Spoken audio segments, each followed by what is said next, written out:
to 1. It's coming up to 2 after 2. This is Barry Contz here, back in the studio, and we'll return for our big Division 1 game this afternoon. South Croydon and Rowville, the bounce for the first quarter in just a moment. But let's check some AFL scores now, and a few games being played this afternoon. And the first one is between Port Adelaide and Hawthorn over there at Amy Stadium in Adelaide, and currently it's the 16-minute mark of the first quarter.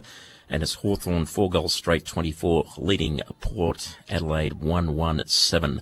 And for Hawthorn, goalkeepers Gunston, Lewis and Roughhead have 1 each. And for Port Adelaide, Butcher has 1. Now, the other game also being played today is up in Cairns, the Cairns Stadium. That's between Richmond and Loft, so at 4:40.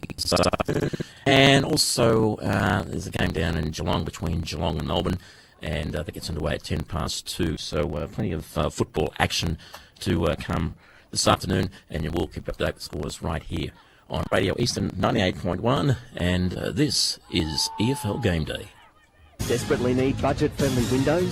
Visit T&B Discount Window Warehouse, who will have the right solution for you. T&B has new and surplus windows to suit any budget needs, and you'll still have spare change to finish off your renovation. Visit T&B's new Superstore, Unit 4, 116 to 118 Canterbury Road in Kilsyth. T&B Discount Window Warehouse, part of the EAL and AW Window Transport Group, your number one in window transport.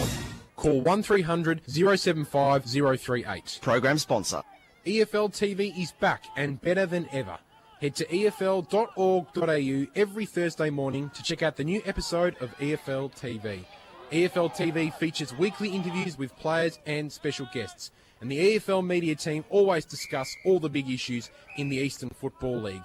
And you can get involved by voting for your favourite EFL Player of the Week. EFL TV, live and local for your footy every Thursday morning at efl.org.au. Good news, boys. It's 20% off to travel on Eastlink on weekends and public holidays with a car tax. So, with the money you'll save, you'll have enough. Enough for what, Coach? My birthday present next week, and I have my eye on some sparkly gold footy boots with some pandas on them. Get a breeze tag and use Eastlink, the quickest way to get around Melbourne's East. Arrive fresher, play better. Eastlink, it's time better spent. In sparkly boots. Program sponsor. For all the latest news and information on the Eastern Football League, make sure you check out our website, www.efl.org.au. On EFL Saturday, it's time for the match of the round. Let's cross to our team and go local for your footy.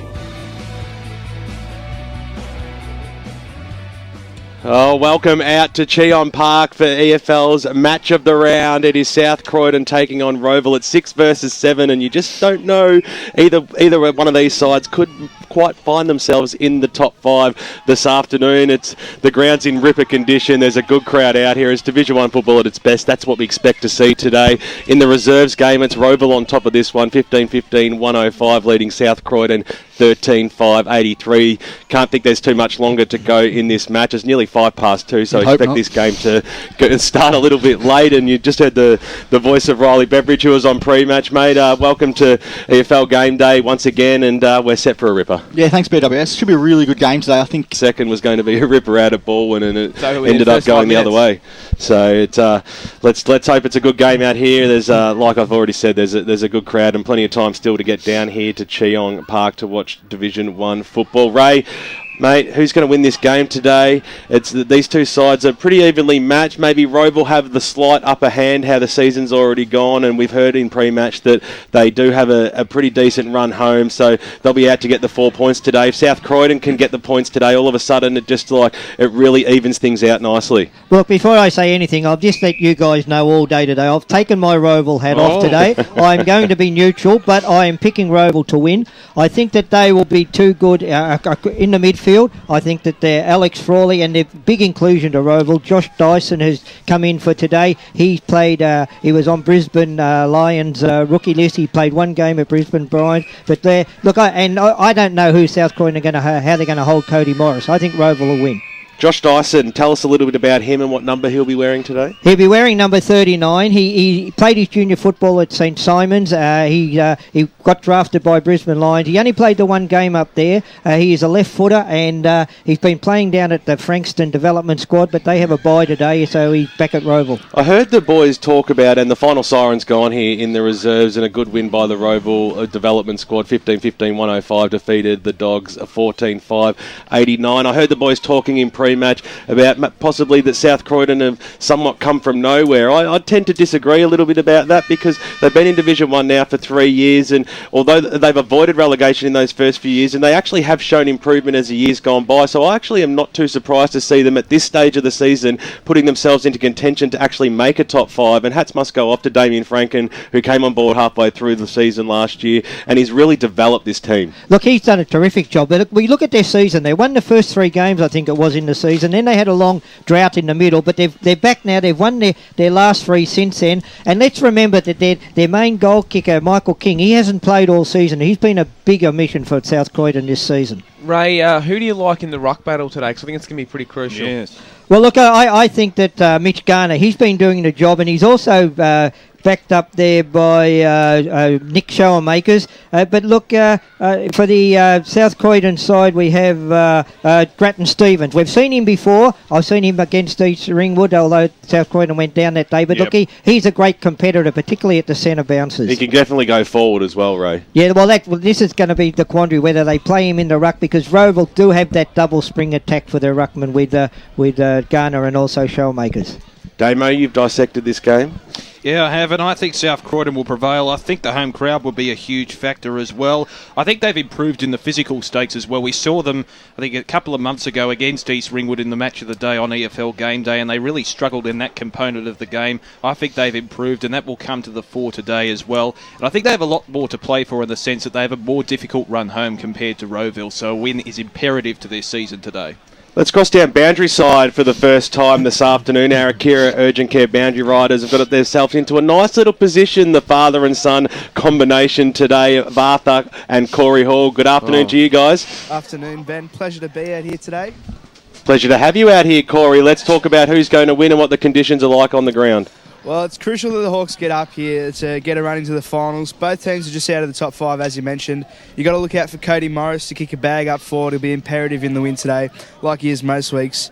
And one of the great things that I like about Rowville is if you look at the last few weeks for the best on, it's no one player. It's like a nice even spread of players every week, except for Frawley, who's in it every single week. So Ray Baird said that he's got his Rowville undies on today, so you're wearing the Rowville colours as well? yeah, just for this one. And Arthur Hall, no doubt, if Corey's gone for Rowville, you have to go the opposite. It's got to be a home ground victory to the Doggies today, Artie. That's exactly the way I see it today, mate. And look, weather conditions today, it's overcast, but there's no wind to speak of around the ground. Are we going to see some rain, Artie, throughout the afternoon? Well, the Weather Channel said there might be a little bit, Ben, but the way it's going here, it looks like it's going to hold off. So hopefully it will, because the ground is in great condition, and with no rain on it today, you should see some nice fast play, and it's going to be crucial today, because I think the stoppages are going to be the difference between these two teams. And we also mentioned before with Ray, young Grattan Stevens, look out for him and Nicky Molnar today to step up, and for Rose. To the quickness of the football that's going to be played here this afternoon. Let's cross down to Arthur Hall, thanks to Akira Urgent Care. Yeah, we're just having a talk about the weather there, boys, and I had someone from South Croydon come over and show me the weather map on his phone. The rain's coming, it's not far away, and there's plenty of it. And you didn't bring an umbrella either, Artie? No, I did not. Oh, lucky those are waterproof jackets out there as well. Let's go around the table. One-word answers, starting with Ray Baird. We've already heard it, but your tip again this afternoon. I'm picking Rowville by 12 points. Damien Watson. South Croydon by 2 points. Braden Ingram. Rowville by 2 goals. Riley Beveridge. Yeah, Rowville by a kick. Oh, everyone's picked a tight one, haven't they? I really like... Oh, it's a tough one, isn't it? My heart... Well, it's unfair to say my heart says the Doggies, but I'd like to see a Doggies victory at their home ground and see them get into the top 5 for the first time since they've been in Division 1. But however, I saw Rowville a month ago and they were a pretty impressive unit on that day, so I expect them to answer the challenge today away here at Cheong Park. It's Division 1 match of the day, broadcast live on 98.1 at Radio Eastern and, of course, streamed live on efl.org.au. We've got Will Taylor working very feverishly already on the social media, and he'll keep us up to date right throughout the afternoon with all the around the ground scores as we go local for your football. It's near on 2:15 here at Cheong Park, so a late start here for this Division 1 game, but we're not too far away from getting things underway as the last few people clear themselves from the ground, as Braden Ingram, stepping up to his first Division 1 game on 98.1 at Radio Eastern, will get us away. So it'll be Grattan Stevens and Mitch Garner to go at it. You've got the Bulldogs going to the right of your radio dial as we go up. Stevens run it down, players jump in there, trying to get it away. There was Coughlin. Eventually, handball out comes Rowville's way. Kick inside 50 comes from Davey. Bouncing footy went over the head of Stanley. Ball to ground. Little tab on came from Cody Morris. Couldn't pick it up. Players in there breaking a tackle. Might fall out. Could have a snap on goal. Close. Bouncing footy in the goal square. And it should be cleared by the Bulldogs. A risky kick is going to come straight back in. Almost picked up there by Dyson. The player who's coming in here from the VFL. Close to the boundary line. Head over the footy was Hicks. Might have got the free kick. And he won't. It'll be a ball up just inside the forward 50 for the Bulldogs. Let's cross down boundary side thanks to Akira Urgent Care to Artie. Yeah, just quickly, boys, the starting bench for South Croydon is number 6, Marshall. Then we've got number 9, McLaughlin, 17, Cuthbert, and 26, Fitzgerald. Garner on the tap, but it came straight back out. Powell will have the ball on centre wing. Slows it down, just goes short. Schoenmakers takes the mark. Still right in the centre of the ground. Doesn't have too much on, just looking for an option. Decides now we'll head inside 50. Ball is going to fall into the arms. Plenty of players the Dogs have, and it's taken by Stone, the fullback. Handball's off. They can run now through Delgadese. He switches. Not a great kick. Pressure's on. They're going to have to be good here. Back to Delgadese. They're on the far side of the ground in front of the scoreboard. Kick came out from Osborne. Shocking kick. Turnover. Handball comes off to McEwen. He could have a shot. Sold a bit of candy on the right. Looked all right. It's going to be across the face of goal. Mark almost taken by Morris. It isn't play on. Dogs have got the numbers. They can clear now through King. He's away, kick onto the wing, it's going to bounce, and it will bounce off a Bulldog foot and out on the full as we cross down boundary side to Akira Urgent Care. On the bench for Rowville, we've got Troy Allen, Jake Ryle, Callan Burns, and Sean Alston. So Frawley has the ball just in front of the interchange gates. Bit unlucky there was Klassen. The ball just bounced off his foot out in the full. It'll come inside 50. Mark taken over the top by Stevens. He is a large man. He'll be able to clear. So Stevens across the half-back line for South Croydon. He's got short options on if he wants to use it. A lot of players in this half-back line for South Croydon. They'll go out further wide. Donnell, the Chris variety, takes the mark. So they haven't gained much meterage in the last couple of disposals. Still across that half-back line. He might go back to Stevens here in that defensive 50. Does so now. And now the switch may be able to be created across the other side of the ground. Mark has been taken there by Allen. He'll give a little handball over the top to the run of Ben Osborne on the left boot. Kicks the ball up towards the half-forward line for South Croydon. And coming out and taking a good strong mark was Crowell. Distance might be beyond him here because he's about 75 metres out. He's not too... he is a good kick of football, but maybe not that far. It was intended for Nick King. Wasn't quite up to the challenge going in there too. Also was Allen. Good pressure by the Rowville backs to hold the ball in. Gibbons is over the football and will have a bounce just inside the centre square. In fact, the umpire's paid holding the ball. You saw that one, Braden? Yeah, just he looked keen for that one, I think, the umpire, and just decided he wanted to get one in early. So South Croydon. Kick onto the wing came from Chris Donnell. He found Klassen. He holds it up. Kick over the top. We'll find Coughlin. Took a good mark. And now we'll look to move into the centre of the ground. Close against the boundary line. Just in front of the interchange gates. Bit unsure as to what he's going to do at the moment. Decides to kick backwards. Mark to be taken there by Will Debney. He switches into the middle of the ground. Another mark taken there away now through descent. We'll head to about 80 out from goal. Still in the centre, just working it around at the moment. Ball will come 60 out from goal. Can tell a bit of candy there. Does Allen. Got him to work himself into trouble in the end, holding the ball, and the Rover boys can look to get out of trouble. As Ray mentioned earlier, Rowville have formed that switch across half-back, and the decision-making and disposal from South Croydon has been below par. Well, Gibbons moved the ball on quickly, and now Rowville are away across the half-forward line. The kick goes towards the Hicks direction and found nobody, though, and the Dogs will be able to run away with this one. Streaming across the centre half-back line. The kick that time there by Allen goes up towards the half-forward line now at the fall of the ball, trying to get it with Steve Donnell. Little handball over the top. Kick upside in towards the forward pocket. It's a one-on-one situation, and the ball bouncing away, unfortunately, from James Crowley. Couldn't quite keep it in, and we have a boundary throw-in about 25 metres out from the South Croydon goal line. It's a relatively congested defensive zone too here for Rowville. They've done it well. So the umpire to bring the ball back in now. Shower makers will go up over the top there. Minot got a little handle on it. They might scramble its disposal out here and get out of that danger zone here, Rowville. But the ball falls into the arms of Cuthbert. Swings around now on the left boot. He had to be neat. He had to be cute. And he finds Daniel King about 55 metres out from goal. Distance might just be beyond him here. King switches the play. Great looking kick. Fisted away nicely there by Powell. He had the run and the support by Crozier. If he can keep the ball in, he wanted the boundary line. He eventually finds it. And we'll have a boundary throw in about 25 metres out from the South Croydon goals. Riley Beveridge, thanks to Choose Tap. Yeah, we heard Damo say then that it was very congested inside the Rowville forward 50.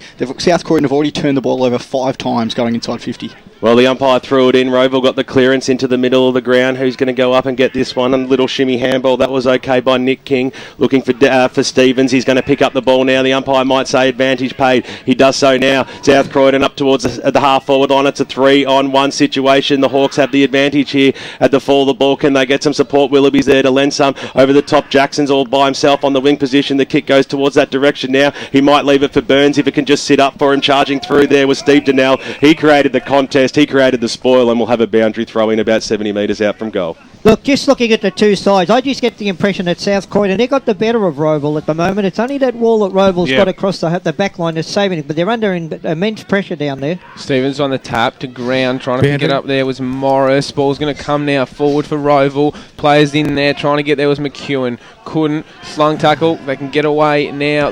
The Dogs through Chris Donnell. It's a little bit of a poor kick, but in the end, a good mark taken. Away, Donnell can go in the Steve variety. Handball off, finds Cuthbert. Poor handball, then went to his opponent in Bussey. Rowville can now look to rebound from defence. They've got numbers looking for Hicks. Just needs it to sit for him. It does. He can run in. He's got a lead instead. Mark should be taken. It is by Mitch Garner, the ruckman. He'll go back probably 30 out on a 45-degree angle to try and get the first goal on the board 8 minutes into the first term. Gee, the Hawks really capitalised on that turnover there, Ray, and conversely to the South Croydon forward line, they've employed a relatively open forward line, almost reminiscent of Pagan's paddock, allowing Cody Morris all the space that he needs. In the end, they found another target.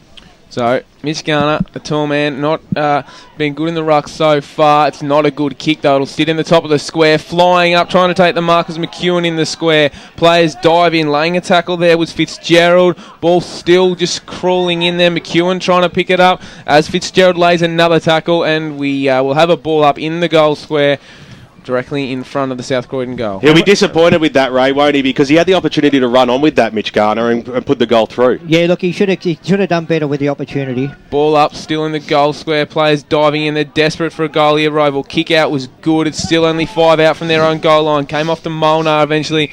It'll spill out of bounds 2 metres next to the left-hand behind post.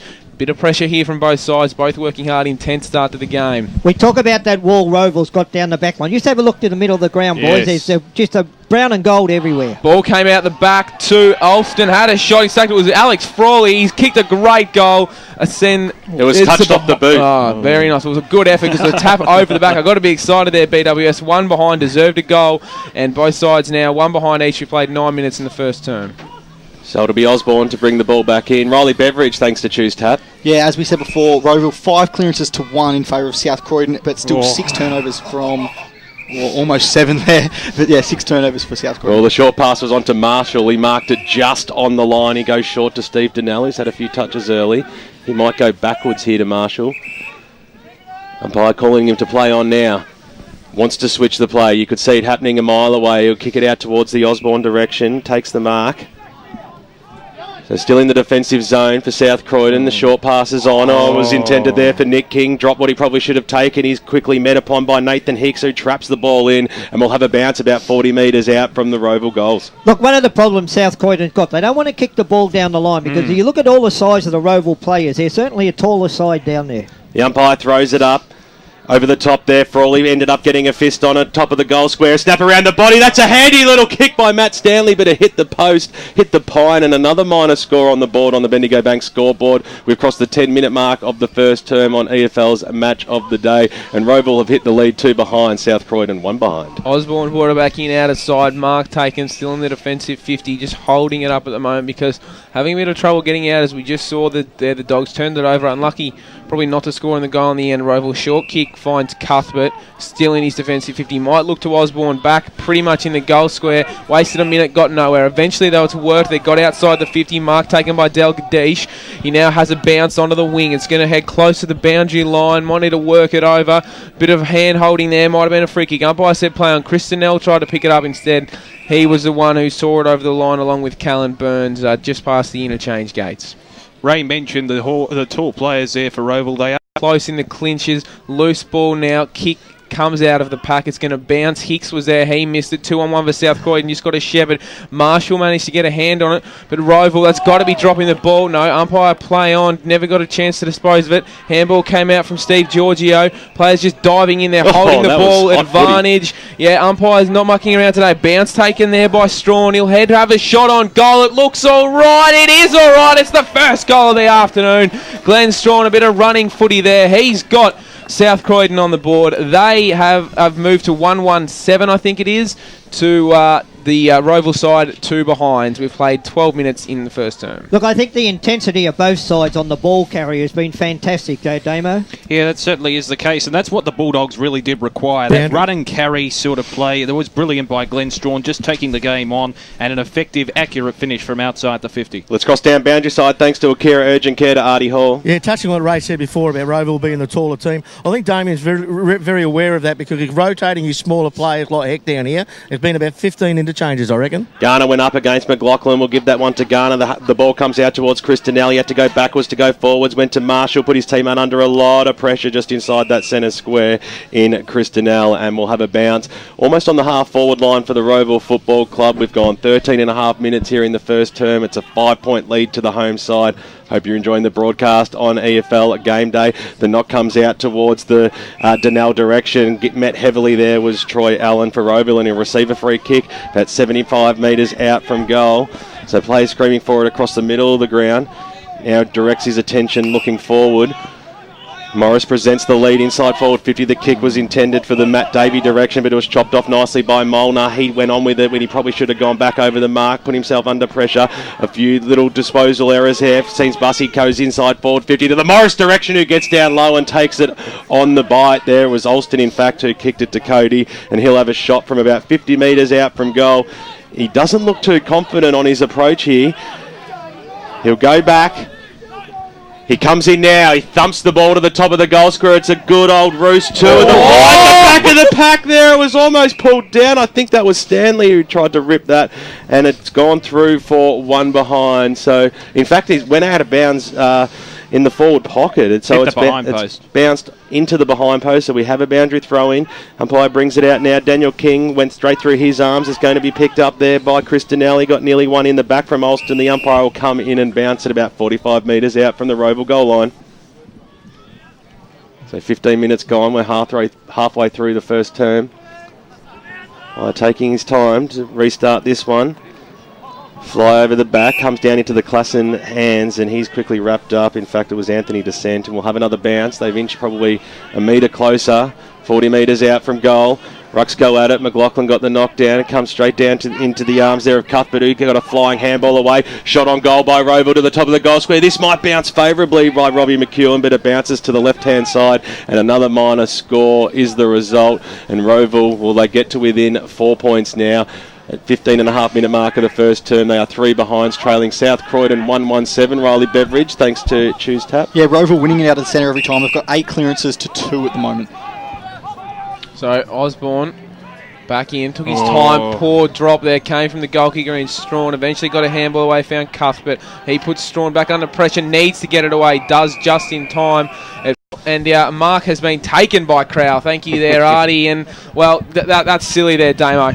Yeah, it certainly was almost a cardinal sin, kicking across the goal face there, Ray, and turning it over when they had control of the footy. Well, he had, if he'd have kicked the ball further, they had extra 2 players further out in the pocket that he should have gone to them rather than in the corridor. James Crow, slight angle, probably kicking from 35, shouldn't have too much trouble, and he doesn't. He's put it through. South Croydon have their second of the afternoon. They needed that one. They are 2-1-13. Rowville are 3 behinds, and we've played about 20 minutes in the first term, and probably you'd have to say in both defensive halves, both sides have had a bit of trouble bringing them out, Ray. Yeah, look, but Rowville's been a little bit clearer, but I think that what's letting South Croydon down is their disposal. They're not as clean as what Rowville are. And they're leading by 2 goals. That's right. They're trying to emulate Rowville's style of play, and it is probably working in a way, even though it's a defensively minded game.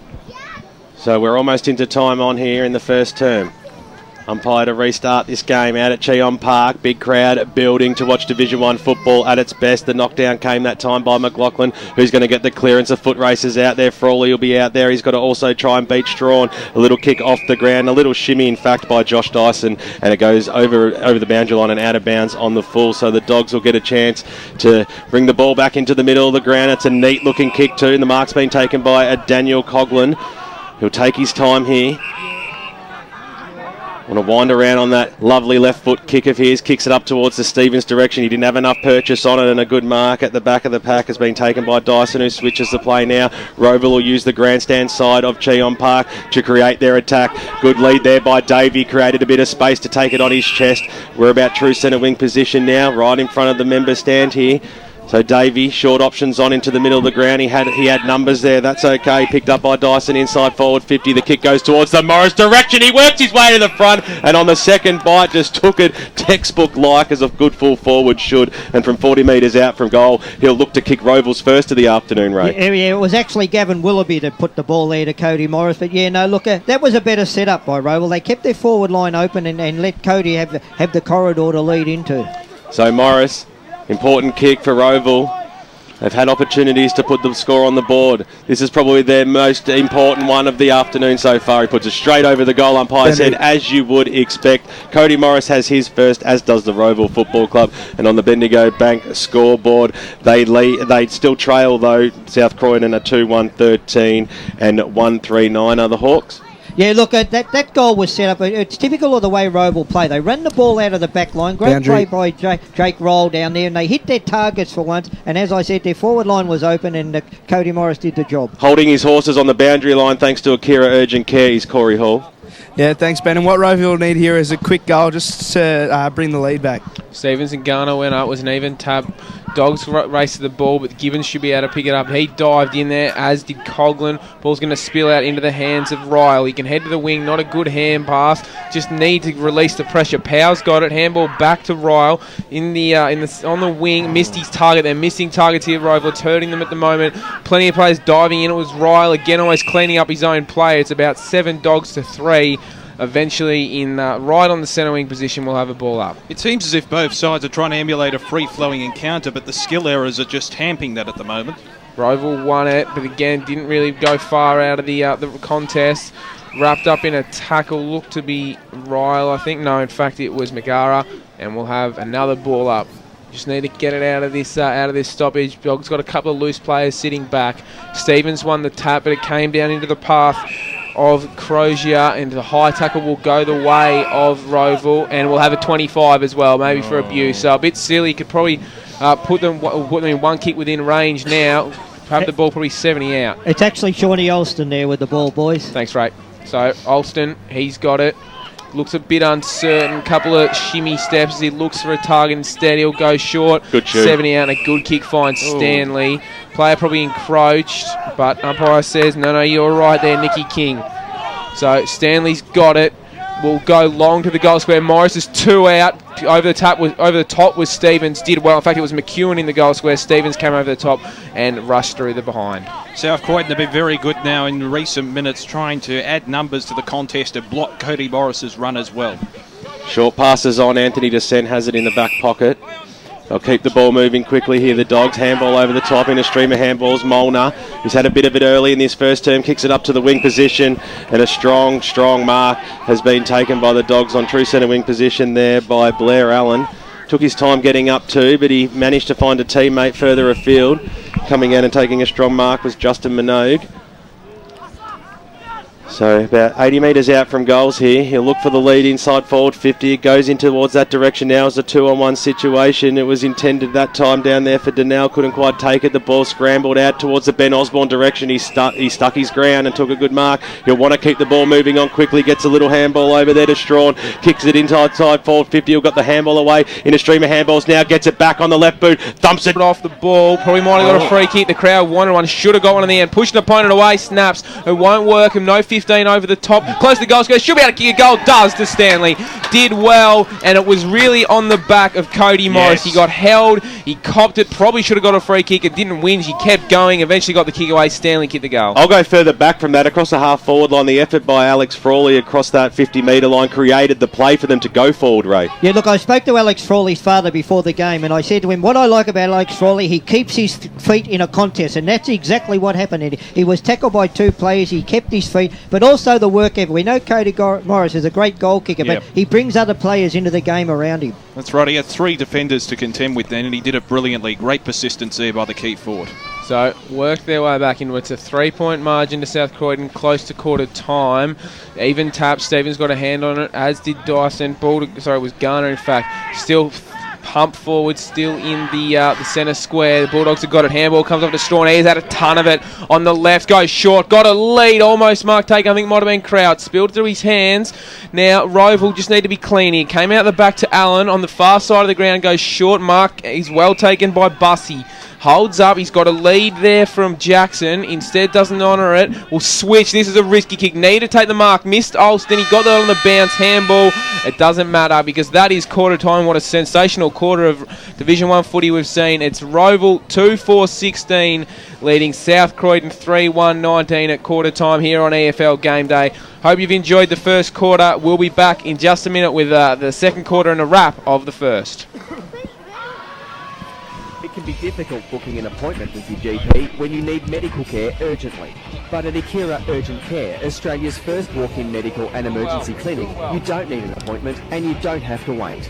Walk in at 157 Scoresby Road, Baronia, or call us on 9839 3333. That's 9839 3333. Akira Urgent Care.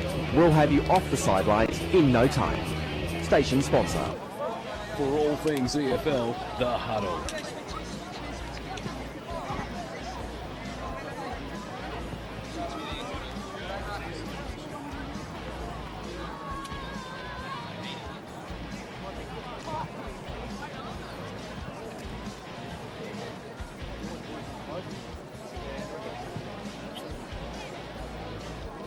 (6 p.m) every Wednesday on 98.1 Radio Eastern. Radio Eastern 98.1. It's 18-3. Barry Cott's back here in the studio, and we'll be back for the second quarter of Division 1 game at South Croydon and Rowville out there at Cheong Park this afternoon. It's time to check some AFL scores and a few games to played this afternoon. The first one is over there at Amy Stone between Port Adelaide and Hawthorn. It's currently the 18-minute mark of the second quarter, and Hawthorn got off to a quick start in the first quarter. They had kicked 6 goals to 2. But in the second quarter, Port Adelaide have come back very strongly, and it's only a 5-point difference. It's Hawthorn 7-3-45, leading Port Adelaide 6-4-40. Major goal kickers for Hawthorn, Gunston has 2, and 1 each to Lewis and Rioli. And for Port Adelaide, Montfries has 2, and 1 each to Butcher and Gray. Now, the other game this afternoon is down there at Geelong, at Skilled Stadium, and that's between, of course, Geelong and Melbourne, and it's the end of the first quarter. And as probably not too surprising, Geelong have a lead. Geelong 4-5-29, leading Melbourne 1-8. Major goal kickers for Geelong. Horton Smith has 2 and 1 each to Hawkins and Stringer. And for Melbourne, their single goal kicker is Burns. And the game will be played at 4:40 this afternoon. The twilight game is up there in Cairns, and that's between Richmond and Gold Coast, of course.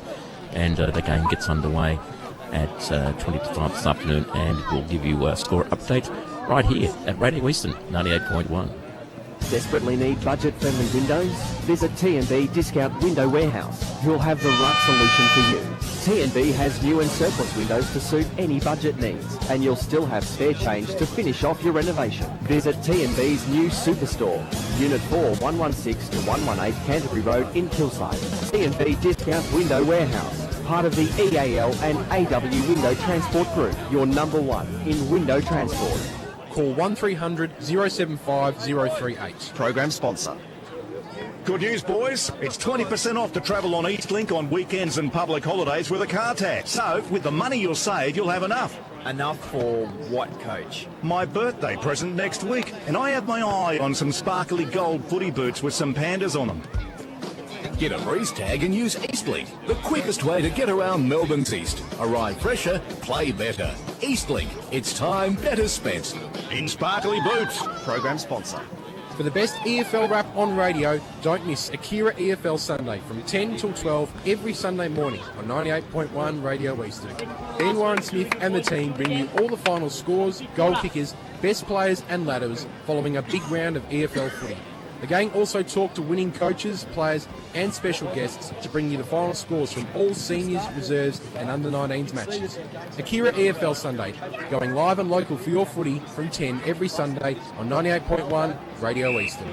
For all the latest news and information on the Eastern Football League, make sure you check out our website, www.efl.org.au. EFL Saturday Game Day continues. Let's head back and go local for your footy. Yes, quarter time in the match between South Croydon and Rowville. South Croydon 3-1-19, leading Rowville 2-4-16. In other scores around grounds at the moment, East Burwood lead Blackburn by 18 points. Baldwin lead East Ringwood by 37 points. Norwood lead Lilydale by 1 point. Knox comfortably over Scoresby by 21 points. In Division 2, Donvale 3-point leaders over Upper Ferntree Gully. Mooralbark 41-point leaders over Bayswater. Doncaster East off to a great start against Montrose. They lead by Montrose by 2 points. Croydon by 5 points over Mulgrave. And in the big match between North Ringwood and the Waverley Blues, North Ringwood 4-1-25 are trailing Waverley Blues 6-3-39. In other scores, Glen Waverley by 4 over Baronia, Ringwood by 27 over Warrandyte, Chirnside Park by 10 over Heathmont, Doncaster by 5 over Whitehorse, Mitcham by 15 over Templestowe, and in Division 4, South Belgrave by 26 over Kilsyth, Coldstream by 4 over Canterbury, Ferntree Gully by 17 over the Eastern Lions, Sylvan lead Forest Hill by 4 points, and Surrey Park lead Park Orchards by 6 points. Well done, clubs. Almost a full lot of scores. With me, boys. Let's cross down though to Artie Hall. Thanks to Akira Urgent Care with Damien Franken. Yeah, not a bad start for your boys, mate. A lot of work to go. What's the message for the boys at quarter time? Oh, look, just a belief in our game plan, and you can see that Rowville's pressing up quite hard, so we need to make sure that we just keep switching the ball around and getting that uncontested possession and weaving our way through their press. You've got to be happy with the boys' tackle count. They seem to be very keen. Yeah, the pressure's been good. Did well, trapped the ball on the bounce, pushed out his opponent. There was Daniel, and free kick pushing the back was probably there. Didn't argue too much there, did Steve Daniel, and we got two umpires pointing in. We got a 25 boundary side to Artie Hall. Yeah, what Damien didn't say then of that thing that he's looking for his boys to kick a lot shorter in this quarter. So obviously that's to go against the taller Rowville side. So now kick comes out and it'll go out of bounds. Throw in as we once again cross down boundary side to Artie Hall. Corey Hall, but that free kick there was actually because abusing the umpire. He wasn't happy with the first decision. Thank you there, Corey. Ball back into play. Over the top one there by Garner, close to the boundary line. Players diving in. It'll be Frawley who got the kick. Inside 50. Well done now. The Bulldogs are away. This run seems to be working for them. Osborne got to be holding the ball. Tried to break the tackle. Tried to outrun. Didn't work. And now it'll be a free kick going the way of Robbie McEwen. He did well there. And now probably 60 out. So he's going to have to probably handball off or go long. He chooses the ladder. He's got a lead. Looks like it might be Morris. Good mark. Taken a strong mark on the second grab. It's not Morris. It's Matt Stanley. He's done very well. He'll line up probably 45-degree angle on probably 40 out. A good chance here, Damo. Yeah, it certainly is. And that was a very good lead there by Matty Stanley because it seemed to be a bit stagnant in that Rowville forward line, but he led into the space, found it, and a brilliant contested mark. It's very hard to match up on Matt Stanley because he's very good overhead as well as being very good on the ground. So Stanley makes his way in. Shouldn't have too much trouble. The rain looks like it just might be starting. It's a good kick. It's a great kick. It's a goal. It's Rowville's third. They are 3-4-22. South Croydon are 3-1-90. 2 minutes into the second term. That's Stanley's second major, and goals will certainly be at a premium, Ray, now that the rain's coming down. Yeah, look, that's for sure. And Paul Mine would be happy with the start to this quarter. I think they've been a lot better than what they were towards the end of that first quarter. What were some of the important stats thanks to Choose Tap, Riley Beveridge, in that first term? Yeah, just in the quarter time stats, clearances, Rowville 10-4, inside 50, South Croydon edged at 12-11, tackles 12-8 in favour of South Croydon. Turnovers was the big one though. South Croydon had 10 turnovers, Rowville 9, and that's where the majority of the goals came from. Well, Rowville have hit the lead. They lead it by 3 points, 3-4-22. Plays South Croydon 3-1-19. 3 minutes gone in this first term. Boy, it took a long time to get that football back into the middle of the ground, but we've started again. Stevens will go up against Garner. Stevens got the knockdown. Straight into the arms of Marshall. Snap inside forward 50. Front spot there was Steve Donnell. Couldn't quite trap the ball. Picked up nicely there by Minogue. Couldn't quite link up the handball. Out wide, a players are free. Blair Allen, he takes the mark about 35 metres out. He'll kick from 40, and it might be the quick answer the Dogs are after, Ray. Yeah, look, and that was great play by Steve Donnell there. Look, he could have just blazed away over his shoulder, but he lowered his eyes and he had a look, and he's picked up his teammate. So, he'll have a shot on goal. Blair Allen, yet to kick a major today. Looking to be the fourth goal kicker for South Croydon. He leans over the ball. It's a beautiful looking kick straight off the boot. The crowd rode it home as well, and Allen gets his first goal on the Bendigo Bank scoreboard. We've gone 2.5 minutes in this third term, and it was a good answer there by the South Croydon Football Club, having Rowville got the first goal of this second term. On the Bendigo Bank scoreboard, they lead 4 goals, 125. Rowville 3-4-22. It's crossed to Will Taylor with some of those important Division 1 scores a quarter time, Wilbur. Yeah, well, East Build actually in front of Blackburn by 3 goals. Bourne leads East Room by 37 points. Nord leads Lilydale by a point. Knox leads Scoresby by 21. And Noble Park leads Vermont by a goal. Bulldogs are out. Good kick came to Nil. Tried to keep it in. Couldn't in the end. Division 2 scores, Will Taylor. Donvale leads Upper Fentress Gully by 3 points. Moorabaka smashing Bayswater by 41 points. Doncaster East are leading Montrose by 2 points. Croydon leads Mulgrave by 5 points, and Waverley Blues lead North Room by 14. 70 out from the attacking goal for South Croydon. Ball was cleared by Rowville, but it's going to come back. No, it's not. It's out in the full. The kick from Nick King was not great. Perfect time to have a look at Division 3, Will. Yeah, 1 Turner South leads the Basin by 31 points. Glen Waverley leads Baronia by 4 points. Ringwood lead Warrandyte by 27. Churnside leads Heathmont by 10. Doncaster leads Whitehorse by 5. And Mitcham leads Templestowe by 15. So the out in the full free kick goes to Michael Bussey. Drives long to the 50. A good, strong mark taken close to the boundary line by Robbie McEwen. He centres. Good kick in the end. No, good spoil come over the top. Close to goal. It's Willoughby in there, and now the Dogs are away. Centre of the ground. Coming in board. Umpire got away. No. Umpire completely balls that up. Oh, no. And mark was almost taken by Rob Mallison. Centre of the ground. They're away, the Dogs. Instead, it's going to come into the hands of Allen. And no, got wrapped up. Ball to ground. Players diving, and Allen still in there, as is boundary. Mallison. It'll be a ball up. Let's cross down boundary side to Corey Hall, thanks to Akira Urgent Care. Yeah, and the Dogs fan absolutely erupted behind me after that one. Ball up in the centre of the ground. We'll explain what happened with that one in a sec. Players diving in again. Umpire slipped over. It's very slippery. Bruce Press noted to me before at quarter time that the ground is really slippery. Like when you try and bounce a ball on the run, it's slipping out of players' hands. It's making things difficult, as the umpire found just then. Ball came over the top. Willoughby tried to pick it up, got wrapped up in a tackle, rolled over, and the umpire says, no, I'll ball it up. So, and the players dragging each other. Oh, high free kick has come out of trying to drag players off for the ball up, and it's gone the way of Rowville. Willoughby's away, kicks it to the wing, came through there to Dyson. He'll be able to pick it up to hurdle over an opponent. In fact, the ball now with Dyson. Got a handball off, finds Ryle.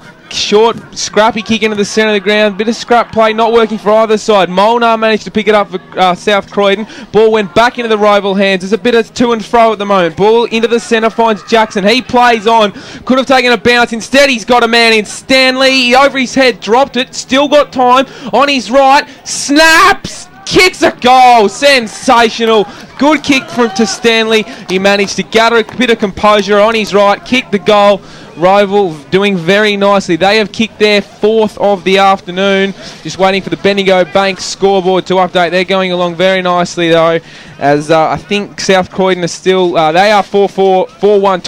Rowville are 4-4-28, 7 minutes into the second term. Yeah, and there was nothing pretty at all about that. The Rowville just forced the ball forward. Both sides made mistakes. They turned the ball over to each other, and it was just forced forward. A lucky kick came to Matty Stanley, and to Matty Jackson, and he's hit Matty Stanley. Let's cross down boundary side thanks to Akira Urgent Care to Artie Hall. Yeah, just quickly, Stanley got his 3rd. Then he's killing Croydon in the turnover. He's just on top of it. Well, they're back in the middle of the ground. Daniel King, stream of handball, sees the Dogs hitting towards the half-forward line, but guess who? Alex Frawley puts his body on the line, crunched a pack, and then kicked it inside forward 50 towards the Morris direction. Goes over the top of his head. The first player to meet out there is going to be Anthony Descent. He traps the ball. He's got a switch working out further out wide. If he can match up his teammate there, and Dylan Marshall takes the mark, kicks along towards the wing position. That was a spearing pass to Klassen. Hit him straight on the tit. Takes it now. Wants to move the ball back into the middle of the ground. It was a beautiful looking kick to Glenn Strawn. He's off and away. Handball on. Now the Dogs go inside forward 50. The intended target's down there with his Crowell. It was knocked away from him. It was nicely picked up there by Blair Allen. Bit of a flying handball into no man's land into the defensive 50. Jai Kinder though for the Hawks. He picks the ball up. Scrambling kick across the face of goal. Looking for his teammate in Trent Giorgio. The ball needs to sit up for him. The boundary line beats all players, and we'll have a ball in only 50 metres out from goal. Division score, 4 scores that quarter time, Will Taylor. South Belgrave are leading Kilsyth by 26 points. Coldstream leads Canterbury by 4 points. Ferntree Gully leads Eastern Lions by 17 points. Sylvan leads Forest Hill by 4 points. And Surrey Park are leading Park Orchards by a goal. Well, the umpire threw it in, and we'll have a stoppage. What are the stoppages looking like this afternoon, thanks to Choose Tap, Riley Beveridge? Yeah, in clearances in the quarter, it's 3-2 in Rowville. Overall, it's 13-6. So Rowville definitely on top in that one. 45 metres out from the Croydon goals. They trail by 3 points. Showermakers goes up against McLaughlin. He got it on the second bite, and little knockdown there by Blair. The umpire might have said he got legged there, so advantage could have been paid. They ended up kicking the goal. The umpire's paid advantage. 380 out from goal. Osborne's all by himself. Doesn't have too much on. He's got leads everywhere. Crowd screaming for it. In the end, he goes into the place where there's Rowville players everywhere. The only place where Steve Giorgio was and where he was surrounded by 3 opponents, that's where he kicked it. And now Giorgio will head to the outer side. Dogs have probably got the numbers. Came flying over the top was McEwen. In there also is Hicks. Diving in plenty of players in Strawn. He's been very strong today, and we'll have a ball up. Yeah, great ferocity there by the players, but once again that turnover was created by Rowville, just merely crowding the forward line, and that's something they've been effective with all afternoon. Stevens won it. Got the handball away. Did Makara. Diving in, players, plenty of pressure. Dyson there, handball came out and smashed over the boundary line by Coughlin. So another throw-in right next to the interchange gates. We've played 11.5 minutes in the second term, and it's a 3-point lead to the Dogs as the umpire brings it back in. Push out came from Showenmakers, but it worked. They're away. Handball off found Dyson. They're away. He has a bounce. I like this man. Needs to come back right. Oh, you know it does. He kicks a sensational running goal. That's probably why he plays VFL, boys. And played a bit of AFL, I think, on the rookie list for Brisbane. He has kicked a sensational goal. Just given a bit of life for the Rowville Footy Club. That's their 5th for the afternoon, and they go out to, I think, a 3-point lead now. And that was great work from in the ruck there from Showermakers. He got the tap down, and I think Frawley was involved, Jake Ryle was involved, and finally Dyson ended up with it. And as you said, he's had a bounce, he's run into the goal and made no mistakes. Riley Beveridge, thanks to Choose Tap. Yeah, BWS, you said it before, Rowville killing them in the clearances. It's now 14-7, so they've doubled their clearances. That one was direct through some quick hands. Ray talked about it before, that Shoemakers tap down, quick hands, and Dyson finished it off. Let's head down boundary side thanks to Akira Urgent Care to Arthur Hall. Yeah, Croydon need to tighten up, as we saw with that last goal there. Rowville are getting too many loose players forward. Ball in the middle of the ground now. Showermakers went after it again. Getting down on hands and knees was Alston. He needed to get the ball out. Laying the tackle there was McLaughlin. Expect a bounce here. It's almost in the true centre position of that ground. The umpire's plucked out a free kicker. It'll go the way of the Hawks. They'll waste no time either. They've got players streaming out wide. The smother was magnificent by McLaughlin. He'll go for it again. The handball over the top to Daniel Coughlin. He'll stream in on the left foot. And another out-to-it goal you would expect. And he slams it through for the Dogs. Fantastic bit of play. That's his 2nd of the afternoon. And South Croydon on the Bendigo Bank scoreboard moved to 6 goals, 137. Rowville are 5 goals, 434. This game is the absolute ripper at this stage. It certainly is. It's a fluctuating contest. And that was another great team lifting goal. I think the floodgates have opened, it's fair to say, Ray, on this game. Yeah, look, that certainly. Look, it's turnovers are so costly for both sides there. I mean, unforgettable what Max Macari didn't go back far enough. He's kicked into the man on the mark. It's an unforgivable sin. And we've got a whistle. We're just the umpires are enjoying getting involved here, a bit of post-stoppage play, and really loving blowing the whistle this afternoon. The umpire just says, no, we're not going to throw a free kick. We're just going to wait, and eventually decides to throw it up as they go up. One for Rowville by Schoenmakers. Not really going to favour anyone in the end. Got a quick kick was Frawley. Didn't go particularly far, and now the Bulldogs are out if they can pick it up in cuff, but he does. Now on the right, it's a bit of a bouncing flinging kick at what do we got? We got a free kick. It's going to go the way of Klassen. Got a free kick, I think maybe high, and in the end handball's off. Umpire says no, you weren't on your mark. It probably would have worked as well. Got out of. In the end, the man who stayed down was the smart one, boys. 7-1-43 plays 5-4-34. The ball back in the middle of the ground. Frawley tried to trap it, tried to break 2 tackles, eventually did. Got the handball back to Makara. He needs to go over the top towards Jackson in the middle of the ground. Great tackle on him, and the umpire will come in and bounce it just inside the centre square and almost across the half-forward line for South Croydon. Riley Beveridge, thanks to Choose Tab. Yeah, South Croydon's tackling pressure really stepping up in the last couple of minutes. They've had 21 tackles to 12 in this game. Stevens goes up against Garner. It came out towards the Burns direction. Going in also hard there again was Stevens. Little shimmy kick there by Strawn. Goes out towards the Nick King direction. Daniel King might get on the end of this handball here. He's kept it streaming towards his cousin in Nick. Over the back. I don't know if that was legal, but the kick goes on goal. Fantastic pledge. Strawn puts through his third of the afternoon, and South Croydon all of a sudden have just hit a little bit of a purple patch in this second term, and they've stretched their lead out. They are 8 goals, 49, leading 5 goals, 34. Ray Baird, this is an impressive last 10 minutes. Look, they've been fantastic this quarter. What South Croydon's been able to do is they've been able to shut Rowville down at those stoppages. They've crowded the ball carrier from the Rowville side, and they haven't been able to get clear of the stoppages, and that's the reason why they're in front now. Let's cross down boundary side thanks to Akira Urgent Care to Artie. Yeah, Strawny, a very lucky ball. Got that ball by way of a throw. Why didn't you blow your whistle, Artie? Yeah. It's in the pocket, Ray. He's been blowing his trumpet. Stevens came over the top, won the tap. Rowville head inside 50 through Frawley. Poor kick, turnover. Now the Bulldogs can rebound. That's also a poor kick. It goes straight back into the arms of Frawley. He handballs off. Third time lucky for a decent kick, and it isn't. It'll work though. Rowville can head inside 50. Wrapped up. Good tackle. Handball off. They can still got a chance. It's going to be a bouncing footy inside. Spin out of trouble was sensational by King. He didn't in the end and got caught holding the ball. Beat one. Couldn't beat the second. And free kick 30 out from goal for a shot for Rowville. They've been hot on that holding the ball decision today, haven't they, Damo? Well, certainly, yeah, but that was a brilliant tackle, though, by Matt Davey.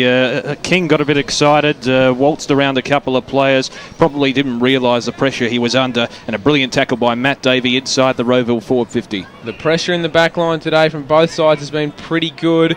Davey needs this one for his side. On his way in, the umpire moves left. That's where it'll stay. One behind Rowville, 5-5-35. South Croydon 8-1-49. We've played 18 minutes in the second term.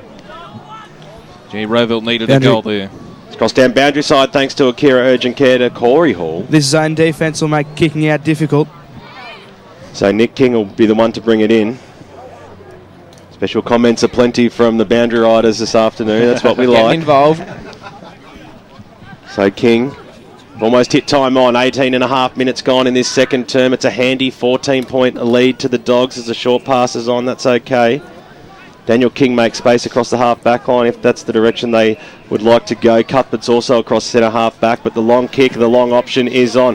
Pack flies. It was Stevens versus Garner at the full. The ball. Hicks will pick it up. Needs some support from Makara, but he was tackled and dispossessed, and a free kick will go to Justin Minogue for South Croydon across the half-back line. He wants to get it moving, switches the play. It was a dangerous-looking kick towards Nick King. He had to be clever. He had to also beat Cody Morris, who's one of the cleverest players in the league, and he almost swings it back around. The crowd got behind it, but a minor score is the result. That was what the one they were after, Ray Baird. And on the Bendigo Bank scoreboard, they moved to 5-6-36. South Croydon at 8-1-49. We've almost hit the 20-minute mark of this second term. That's the understatement to say that's the one they were after, but that's usually the one that Cody Morris puts right through the middle. So look, they're persistent. I'll say that at the moment, Ray. Well, that's about all. So King holds it up a bit and decides to just go short into the far pocket. They don't have too much on. Don't try switching it again. They back into the goal square. King will take it. Morris on the mark right.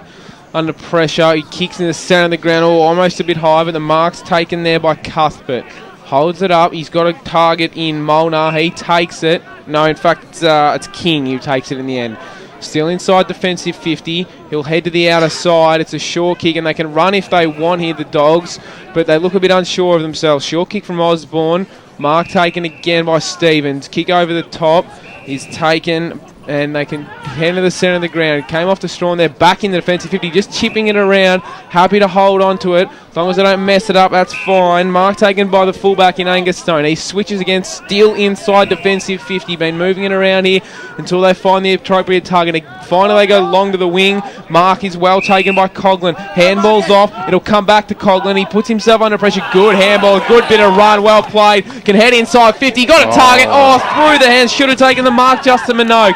Rowville can rebound and head through the centre of the ground. Ball was with Crozier. He's given it off to Dyson. Good kick in the end, but it was well brought to ground. Crunched in the tackle there was Migara. Still in the centre of the ground. Players really diving in now. Coughlin's got it. The handball off is risky. It'll work for Rowville. Kick was poor from Jackson. Inside 50. Players just jumping in. This is some real intense footy. South Croydon can now head to the outer side. Klassen can mark and go. Does. He's got a target inside 50. The lead is on. The pull's a bit high. Mark is taken. Got to pay that umpire. Fell out of James Crowell's hand, but he took it. He's got it. Will probably kick from 52. Have a shot. Yes. He can kick it, boys. He's got a long kick. It's a great play. You'd think he could, but players in this position have chosen really not to. He's tucked up 50 into the forward pocket. It was a 2-on-1 situation, nicely knocked over by Will Debney, and we'll have a boundary throw in about 25 metres out from goal. Speaking of the boundary, let's head down there to Arthur Hall, thanks to Akira Urgent Care. Yeah, I was just wondering if you can help us out down here and tell Watto to keep them to 2 syllables, those words. Sorry. The umpire to bring it back in now. Stevens got a second bite on it. It was worthy enough to get the clearance out towards the Cuthbert direction. Bouncing football. Kinder was there. He has to go after it again. Gets down on hands and knees. Coming in very hard. He might actually receive a free kick here, Kinder, because Cuthbert, we wouldn't say he put his knee in on purpose, but they definitely came in. And there's a little bit of a scuffle across the half forward line. The best thing to do is to restart this game. And the ball's in the arms of Schoenmakers, who'll go back to Alston, who might go back to Schoenmakers. They've mucked around with it a little bit here. Schoenmakers goes inboard there to Dyson, who handballs it back to Crozier. He needs to go over the top now. Willoughby now on the left boot is lucky that it landed in his arms because he's gone across the face of the centre square. And now Rowville have another chance to go forward. There's a huge pack inside forward 50. Second bite and fly magnificent. Matt Stanley. He took it when he hit the ground, and he'll have a shot on goal from about 35 metres out. He's already kicked 3 goals in this first half. This will make it 4. He's having a really big impact. He certainly what's the word? Ask Watto. He's been potent. He's been great down there, Matty Stanley. Come on, BWS, bring us back to a bit of control here. No, Matty Stanley. He's kind of kicked from about 40 metres out from goal. Ray Baird has finally lost his marbles. The Alzheimer's has kicked in. As Stanley comes in from 40 metres out from goal. He's pushed it to the left-hand side. You give a guy a rap, and unfortunately he lets you down. Let's head down boundary side thanks to Akira Urgent Care. Let's see what Corey Hall's got for us after that. I think South Croydon just focusing a little bit too much on Cody Morris. I think they should be focusing a little bit more on Matt Stanley. He was kind to you, Ray. Strawn brings it in short. Danil, Steve Variety, not a good kick, looking for Coughlin, missed him. Rowville can head back inside 50, not a good kick. South Croydon have got the numbers so they can pick it up. Found Cuthbert close to the boundary line. Now they're away. Need a good kick. It's going to bounce over the top. It'll sit for Crowell. Handball off. Minogue broke the tackle. Had to get the handball away in the end. It's a 1-on-1 inside 50. Just need to be smart. Diving in was power. That was tough. The crowd one holding the ball. He doesn't even have the footy. Players dive in. We'll have a ball up. 35 out from the South Croydon goal and some real end-to-end footy. That's right, and the ferocity's been good too, hasn't it? It's been a real feature of this game thus far. So, Rowville won the tap through. Showmakers did well. Fell into the arms of Riley. Whacked it on the left, but it's all South Croydon on the wing. This man has had a ton of the footy. Glennie Strawn just holding it up. They've had a very good quarter here, South Croydon. He'll just go short to the wing to his ruckman in Grattan Stevens in front of the interchange gates. Very content to hold it up. He'll go short. It's a risky kick. It was a poor kick in the end. Coghlan was 2-on-1 and he gave it to him. Picked up by McEwen. Broke the tackle. Fell over. Had to get the handball away. They're working themselves into trouble here, the Rowville players. Just had to whack it on the boot. Did Bussy. And the mark dropped. Trying to get there was Hicks. Well done. This is great stuff. Debney was in there. Handball over the top came from Hicks. Now they're away into Davies' hand. He almost got wrapped up. Gave it to Hicks. It was a throw in the end, I think. And Rowville... That's stiff. That's borderline stiff, that. Kicked it. They don't muck around. South Croydon run themselves into trouble almost. But through the centre of the ground, I think it's Strawn again. He has the bounce. Handball's off. This is great running footy. Inside 50. Got the target and the mark. It's Blair Allen. This is just great end-to-end footy. He'll go back. We've played 26 and a half minutes. It's a 13-point lead to Croydon. South Croydon, in fact, a chance to extend that here. Blair Allen from 35. That was great coast-to-coast football, wasn't it, Ray? Just real precision, and the crowd's getting into it too, which is good to see. Look, South Croydon this quarter, they've just started to run, and they make Rowville look slow at the moment. So, Blair Allen to really a chance to put Rowville to the sword. They've missed some opportunities. On his way, he likes it. The crowd like it. He's kicked South Croydon's ninth. They're 9-2-56. And Rowville 5-7-37 late in the second term. Yeah, Blair Allen proving a vital target too up forward for South Croydon. He's been in the pick of the goal kickers with 2 majors. But you mentioned there, Ray, they've been prepared to take the game on the Bulldogs, and that's really what's giving them this advantage at the present time. Yeah, they've taken the game on, they've run with the ball, but they've also had the ability to shut Rowville down at the stoppages, and I think that's where Rowville was winning the first quarter. Almost a 2-goal turnaround with the ball across that Rowville half-forward line, and a great... We'll have enough. Enough for what, Coach? My birthday present next week, and I have my eye on some sparkly gold footy boots with some pandas on them. Get a race tag and use Eastlink, the quickest way to get around Melbourne's East. Arrive fresher, play better. Eastlink, it's time better spent. In sparkly boots. Program sponsor. Own a smartphone and love the Eastern Football League? Then the EFL mobile web app is a must for you. Go to m.efl.org.au to access fixtures, results and ladders for all EFL grades. You can also receive live around-the-ground scores every Saturday afternoon right from the palm of your hand. And contribute to the mighty EFL forum while you're online. Download the EFL mobile web app to go live and local for your footy this season right from the palm of your hand. Radio East of 98.1. It's 17 after 3. Barry Cott's back here in the studio. It's half-time. Broadcast game this afternoon between South Croydon and Rowville. And we'll return very shortly with Ben Waterworth and the team with the Pie Shed half-time show. But in the meantime, let's take a look at some AFL scores. And firstly, over there at 8 Stadium in Adelaide, it's Port Adelaide versus Hawthorn this afternoon. And it's the 1 minute mark of the third quarter. And it's Hawthorn 11-4-70, leading Port Adelaide 8-4-52. Major goal scorers for Hawthorn, Gunston has 3, Roughhead has 2, also Savage has 2, and for Port Adelaide, Monfries 2, and 1 each to Butcher and Ebert. And the other game this afternoon is between Geelong and Melbourne down there at Cardinia Park, or Skilled Stadium as it's called these days. It's half-time there, and it's Geelong 7-10-52, leading Melbourne 2-4-16. Goal kickers for Geelong, Horton Smith has 2, 1 each to Duncan and Hawkins. For Melbourne, 1 each to Burns and Dawes. And the other game today is the twilight game beginning at 20-5 this afternoon, and that's up there at Cairns at the Great Cairns football ground. Actually, it's a pretty good ground. It's of AFL size and a very good high standard of ground surface there, so it should be a very interesting game indeed. That game get underway at 25, and we'll give you all the scores right here on Radio East 98.1. Stand by. Coming up after this break, the Pie Shed halftime show. Desperately need budget-friendly windows? Visit T&B Discount Window Warehouse, who'll have the right solution for you. T&B has new and surplus windows to suit any budget needs, and you'll still have spare change to finish off your renovation. Visit T&B's new Superstore, Unit 4, 116 to 118 Canterbury Road in Kilsyth. T&B Discount Window Warehouse, part of the EAL and AW Window Transport Group, your number 1 in window transport. Call 1300 075 038. Program sponsor.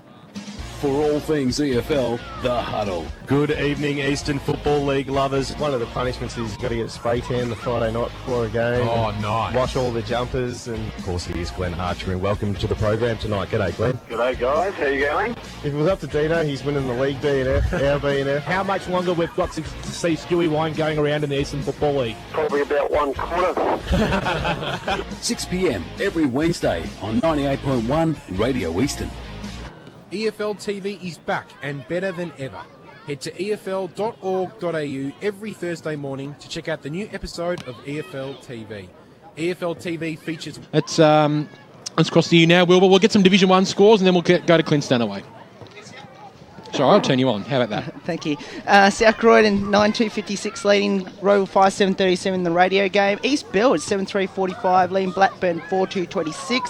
So the Rams still in front there. Bowen 10-9-69 leading East Ringwood 4-5-29. Norwood 9-8-62 keep 6 goals to 1. Second quarter to lead Lilydale 4-2-26.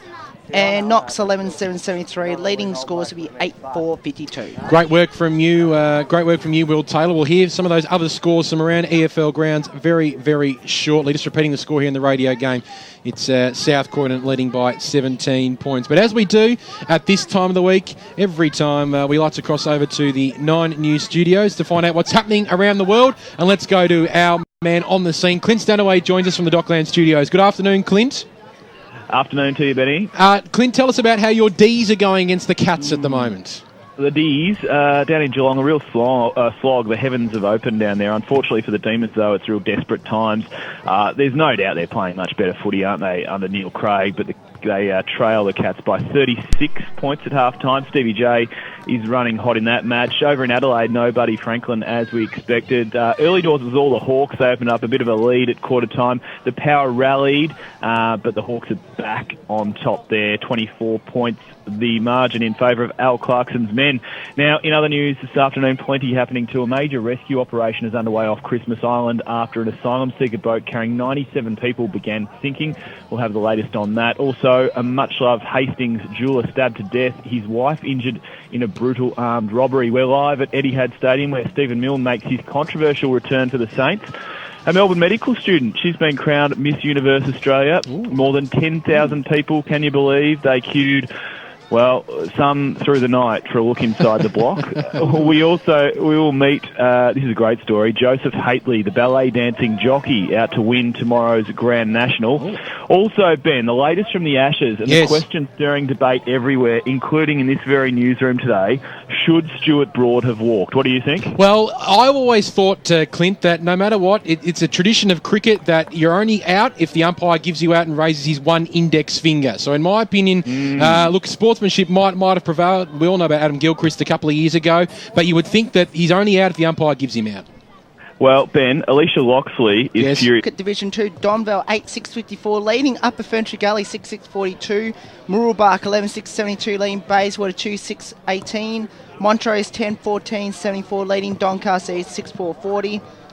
Croydon 8-5-59 leading Mulgrave 7-5-47 and North Ring with 7 goals to 1 second quarter now leads by 28 points over the Waverley Blues 11-7-73 to 7-3-45. Let's have a look at Division 3 and 4 while we're just getting Paul Simmercedes on the line. Hit us, Wilbur. Yeah, Baronia 9-5-59 leading Glen Waverley 4-8-32, Ringwood 10-10-70 leading Warrandyte 2-7-19, Chermside Park 7-8-50 leading Heathmont 6-2-38, Doncaster 9-4-58 leading Warrandyte 4-6-30, and Mitcham 10-5-65 leading Templestowe 5-3-33. Division 4, how's that looking? Yeah, South Belgrave in control now 8-9-57 leading Kilso 1-2-8, Coldstream 8-11-59 leading Canterbury 8-7-43, Ferntree Gully 11-1-67 leading Eastern Lions 6-2-38.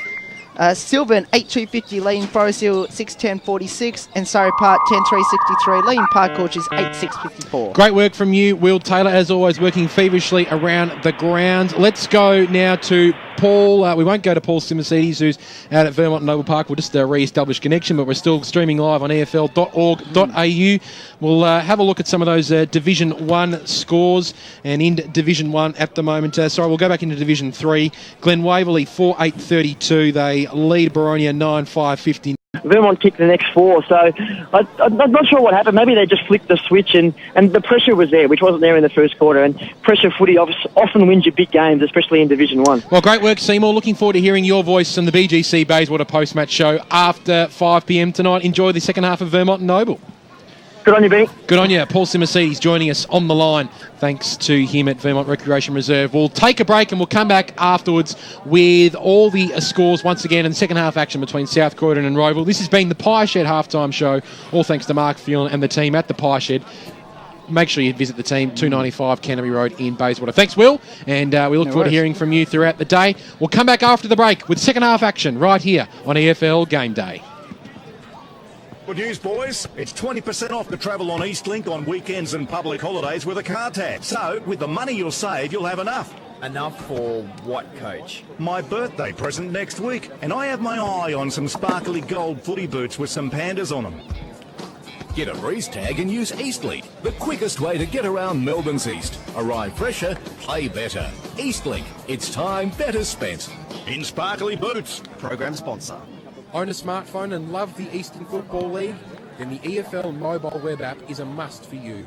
Go to m.efl.org.au to access fixtures, results and ladders for all EFL grades.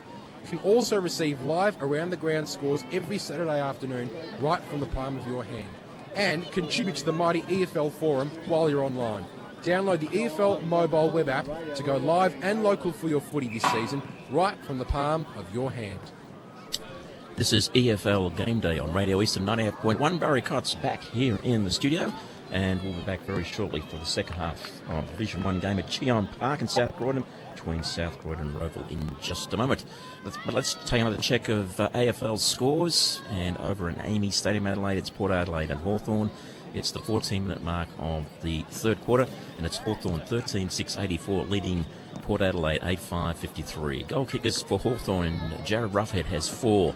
Gunston has 3, Savage has 2 for Port Adelaide, Monfries 2 and 1 each to Butcher and also Brad Ebert. And the other game is down the Geelong Freeway this afternoon between Geelong and Melbourne. It's still half time. It's Geelong 7-10-52 is leading Melbourne at 2-4-16. When you need medical care urgently. But at Akira Urgent Care, Australia's first walk-in medical and emergency clinic, you don't need an appointment and you don't have to wait. Walk in at 157 Scoresby Road, Baronia, or call us on 9839 3333. That's 9839 3333. Akira Urgent Care. We'll have you off the sidelines in no time. Station sponsor. For all the latest news and information on the Eastern Football League, make sure you check out our website. So, back underway here in the third term. It's a 19-point lead to South Croydon.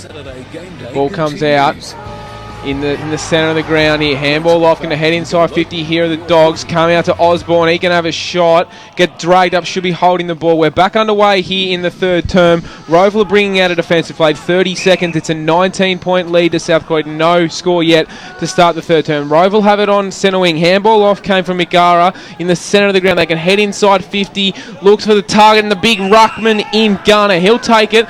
Not going to muck around. Going to head long looking for Davey. He flies. He stayed down. Going to run in. Kick a goal. Hicks does. Ball came. It went up there. Did Frawley. Brought it down. Davey got it eventually. Run into an open goal. Hicks has kicked at Rowville. That is an important start to the third term, boys. Yeah, look, that's a start that Rowville had to have. That a quick goal like that. They did it well. They ran the ball from a turnover out of the back line. They got a free kick. They ran the ball around the outer wing. A great mark by Mitch Garner. He's put the ball up at the top of the square. The big men are gone for it, and Hicks is front and centre, and he's run in and kicked the goal. So, back to a 13-point margin. Croydon a 9-2, Rowville a 6-7. Only in the first minute of the third term. Rowville could do with another just to get themselves back on even terms. Got the ball inside 50.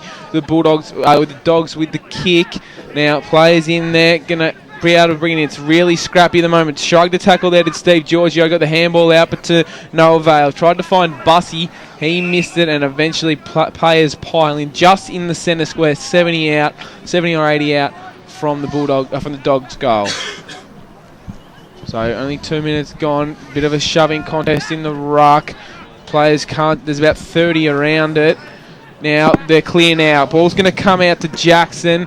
He'll go wide. He's got a target. Should be able to take the mark and roll. Chooses not to. Rowville have got the footy, just holding it up at the moment. Kick in board came from Allen. Marks taken by Stanley. Handball's off. Back to Jackson. He's a teammate in Makara. Dropped the ball, but they're going to get a kick inside 50. Cody Morris is 2-on-1. Instead, his teammate dropped the footy. Players diving in. Could be in the back. Should be. No. Play on. Ball picked up. Morris can have a shot here. No, he's got to target the goal square, and it's just missed. Ball cut off by Mono. Intent to target was Davey. So Molnar has it. The last line of defence for the Dogs. He's got King streaming for it on the members' side. Elects to go to the far side of the ground. Long kick out towards the wing position. Ball knocked away. Who's going to be the first to meet it? Coming through there was Dyson. Got a little handball backwards. Rowville across their half-forward line. Nicely done there by Coughlin to lay the spoil. The umpire's paid a free kick and it'll go the way of the Hawks across the half-forward line. Just inside the centre square, the lead is on now from Frawley. Goes to the Morris direction as well, and he just times it to perfection, doesn't he? Got a little one. Wayne will kick from probably 47. No worries with the journey. There's a worry with the accuracy. It's just to the right-hand side. Rowville missing valuable opportunities there. 6-9-45. South Croydon and 9-2-56. Riley Beveridge, thanks to Choose Tap. Yeah, just some half-time stats for you. Rowville led the clearances 16-10 at the break, but South Croydon led pretty much everything else. 25-21 in inside 50s, 24-15 in tackles, and 22-16 in turnovers. Ben Osborne has the ball. The umpire's asked him to move it along now as a grubber of a kick. It just goes outside that defensive 50. Chasing after it there was Strong. Couldn't quite get boot to ball. Morris has got it now. Little chip kick over the top looking for Makara. He's got one to beat. Right on his hammer there was Klassen. He reaches the ground. Goes after it again. Makara tries to break a tackle. Got a little handball away. Molnar comes in to lend some support, but he can't get rid of it because his arm's been held. The umpire said play on. Frawley might scrap onto this and kick one of the open goals.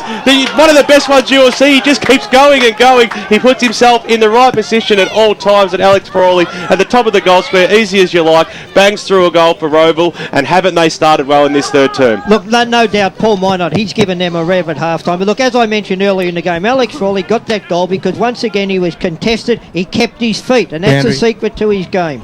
Let's go to Will Taylor with some of those Division 1 scores at half-time. Thank you, Will. Yeah, East Belwood still leads by 19 points at half-time. Bourne leads East Room by 40 points. Norwood now leads by 6 goals over Lilydale. Notts leads Scoresby by 21. And Vermont leads Noble Park by 14. South Croydon's lead cut back to 5 points now. It's on the far wing.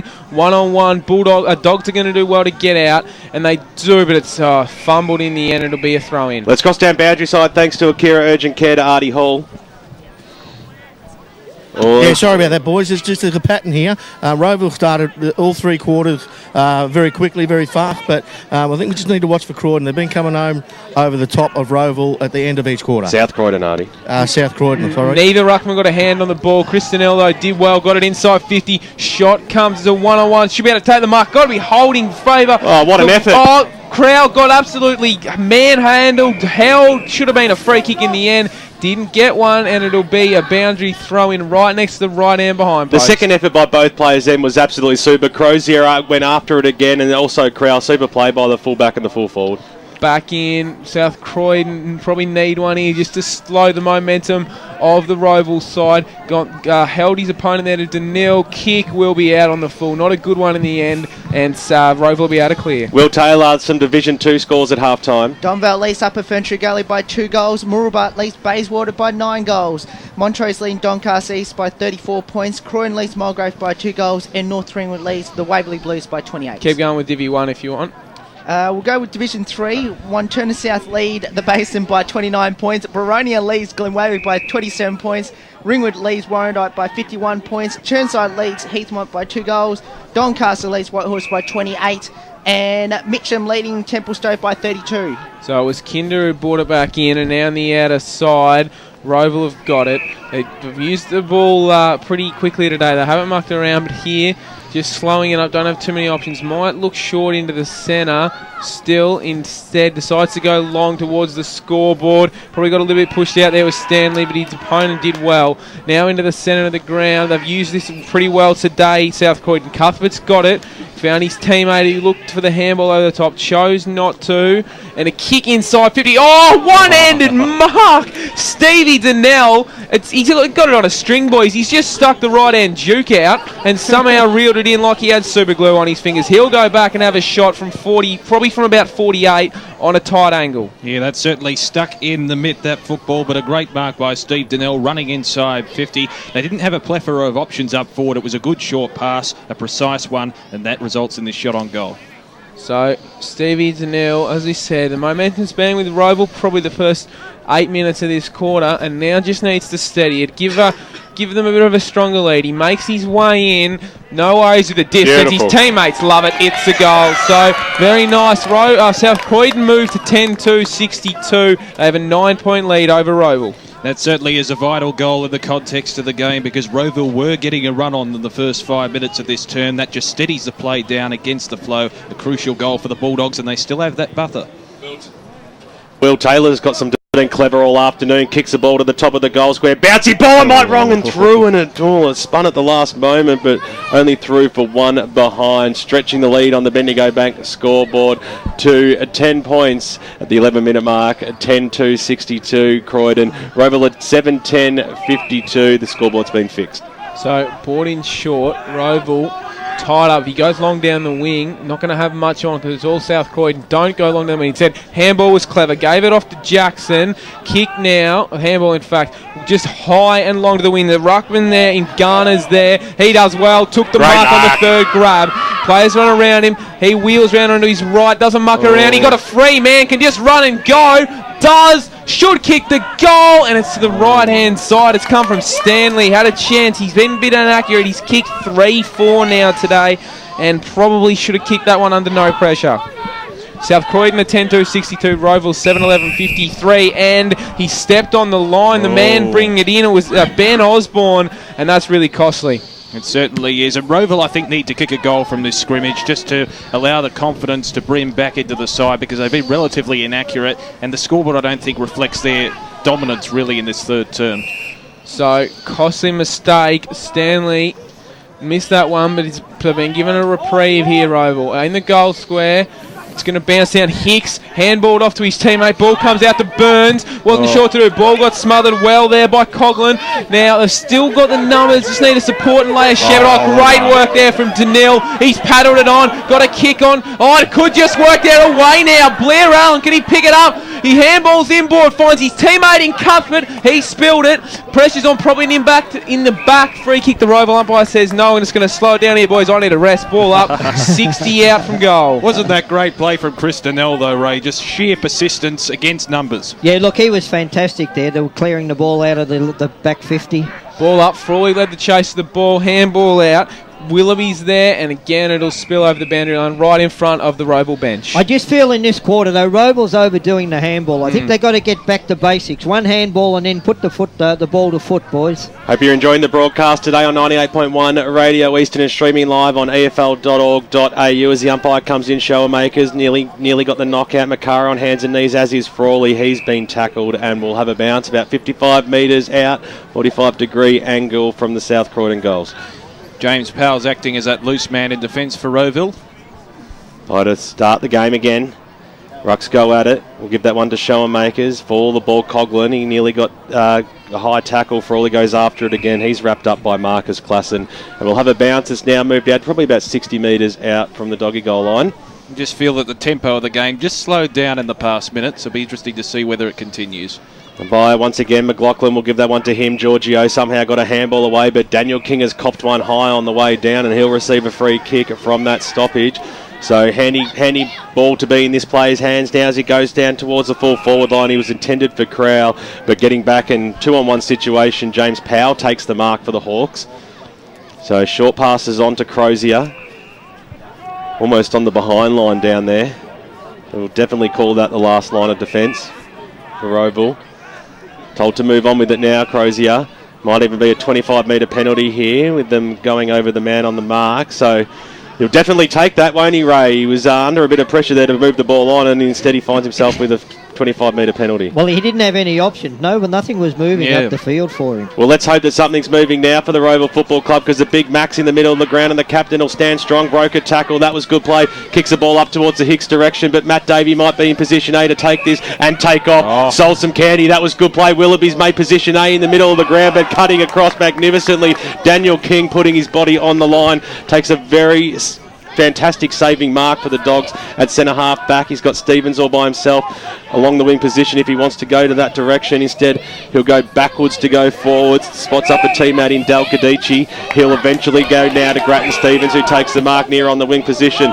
Kick goes further afield. That was okay to slow things up. The mark has been taken down there by Will Debney.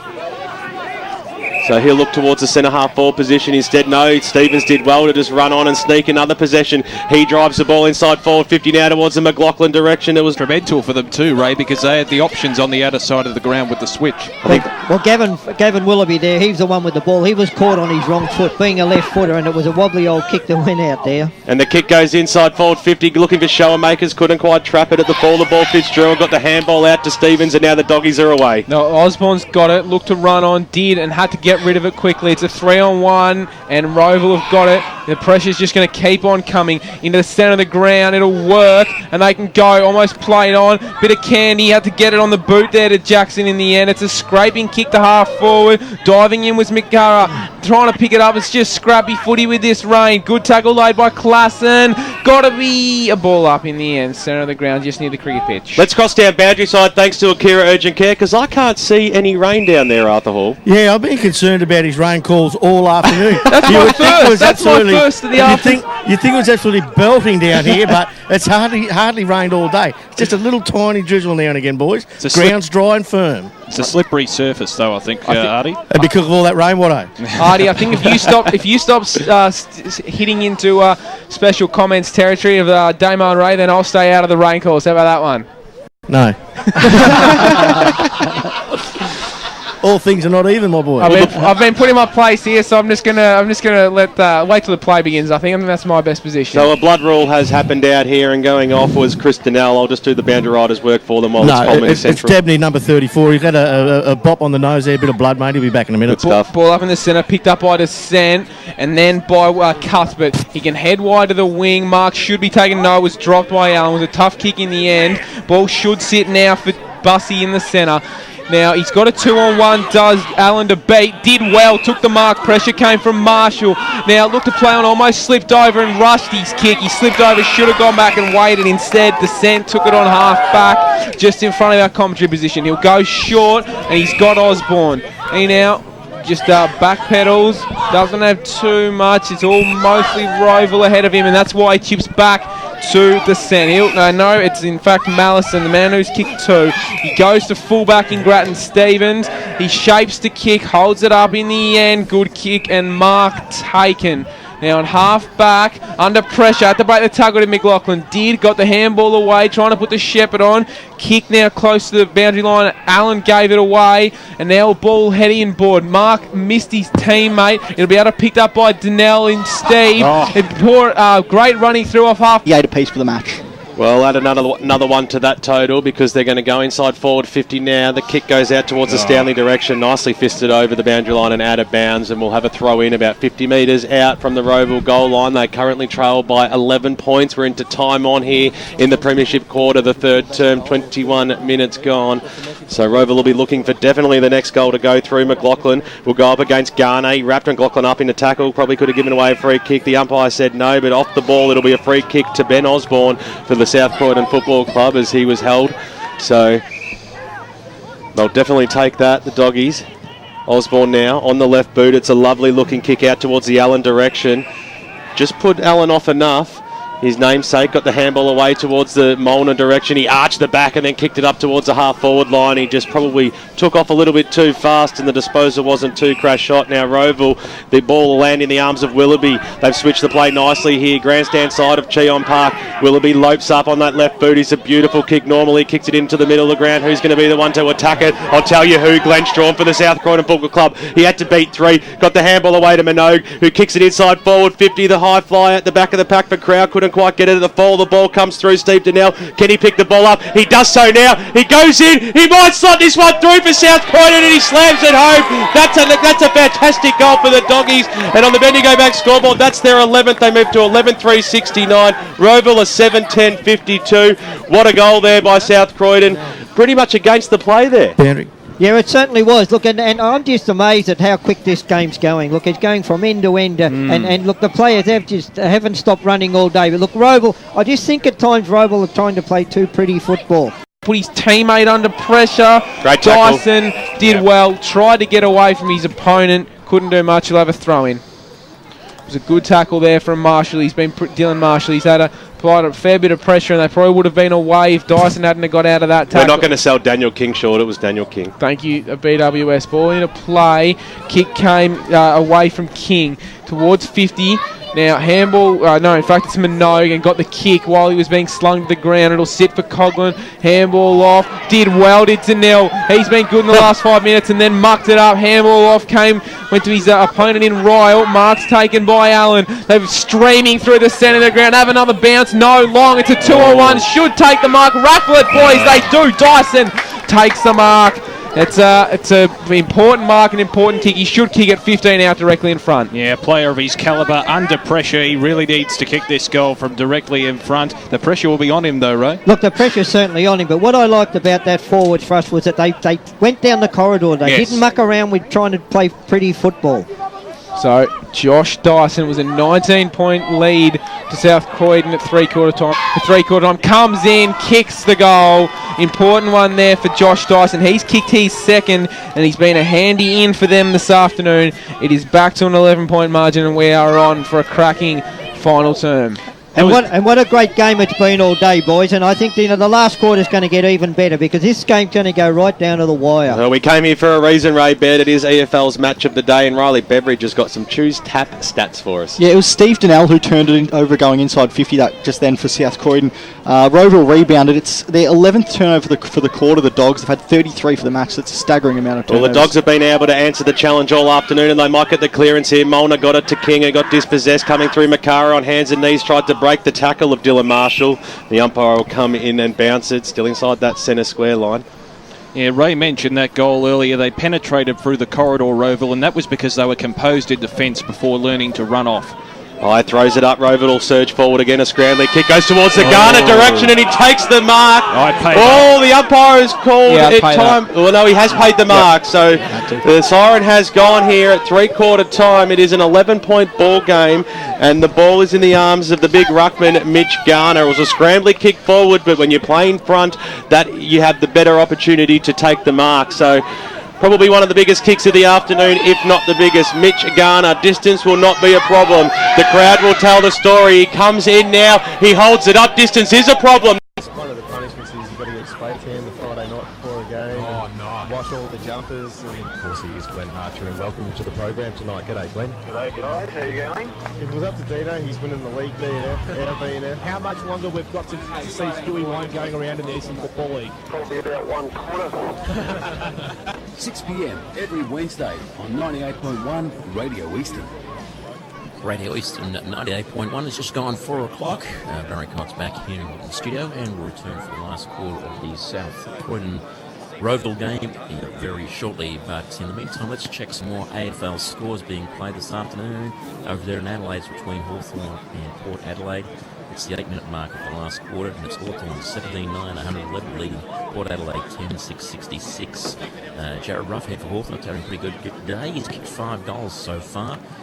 Gunston has kicked 4, and Smith has kicked 3 for Port Adelaide. Humphries 2, Bock 1, and Butcher 1.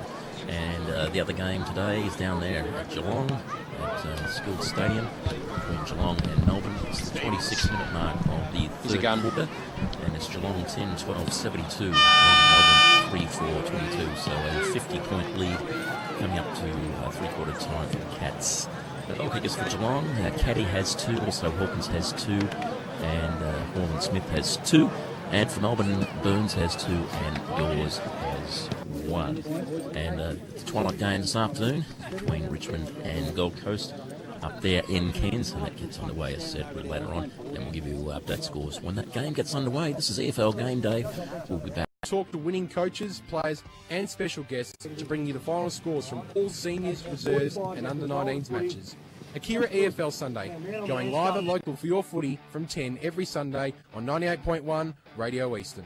For all the latest news and information on the Eastern Football League, make sure you check out our website, www.efl.org.au. EFL Saturday Game Day continues.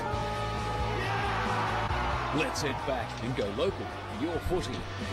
And today we're live and local at Cheong Park, and we are set for an absolute beauty out here at Cheong Park. It's South Croydon and Rowville, and at three-quarter time, South Croydon 11-3-69, leading Rowville 8-10-58, an 11-point lead to the Hawks at three-quarter time. Let's start to have a look at some of those other scores around the grounds. East Burwood 20-point leaders over Blackburn 55-35. Norwood kept Lilydale scoreless in the third term, 12-13-85 Norwood to Lilydale 4-2-26. Donvale and Upper Ferntree Gully, 10-9-69. Donvale, Upper Gully, 8-10-58. And just a score here, Wilbur. Sylvan, 14-4-88. Trail Forest Hill 14-11-95. So the Zebras have really come back there. Well done to them. We've got a full book of scores in Division 4. We'll go through them now. South Belgrove by 81 points over Kilsyth. Coldstream by 20 over Canterbury. Ferntree Gully only by 7 over the Eastern Lions. Great comeback by the Lions in that quarter. They kicked 4 goals to nothing in that term. And Surrey Park have trailing now. They trail by 11 points. Surrey Park 11-3-69. Trail Park Orchards 12-8-80. So we'll keep you up to date with all the scores around the Eastern Football League as they come to hand. I'll go through Division 3 in just a second.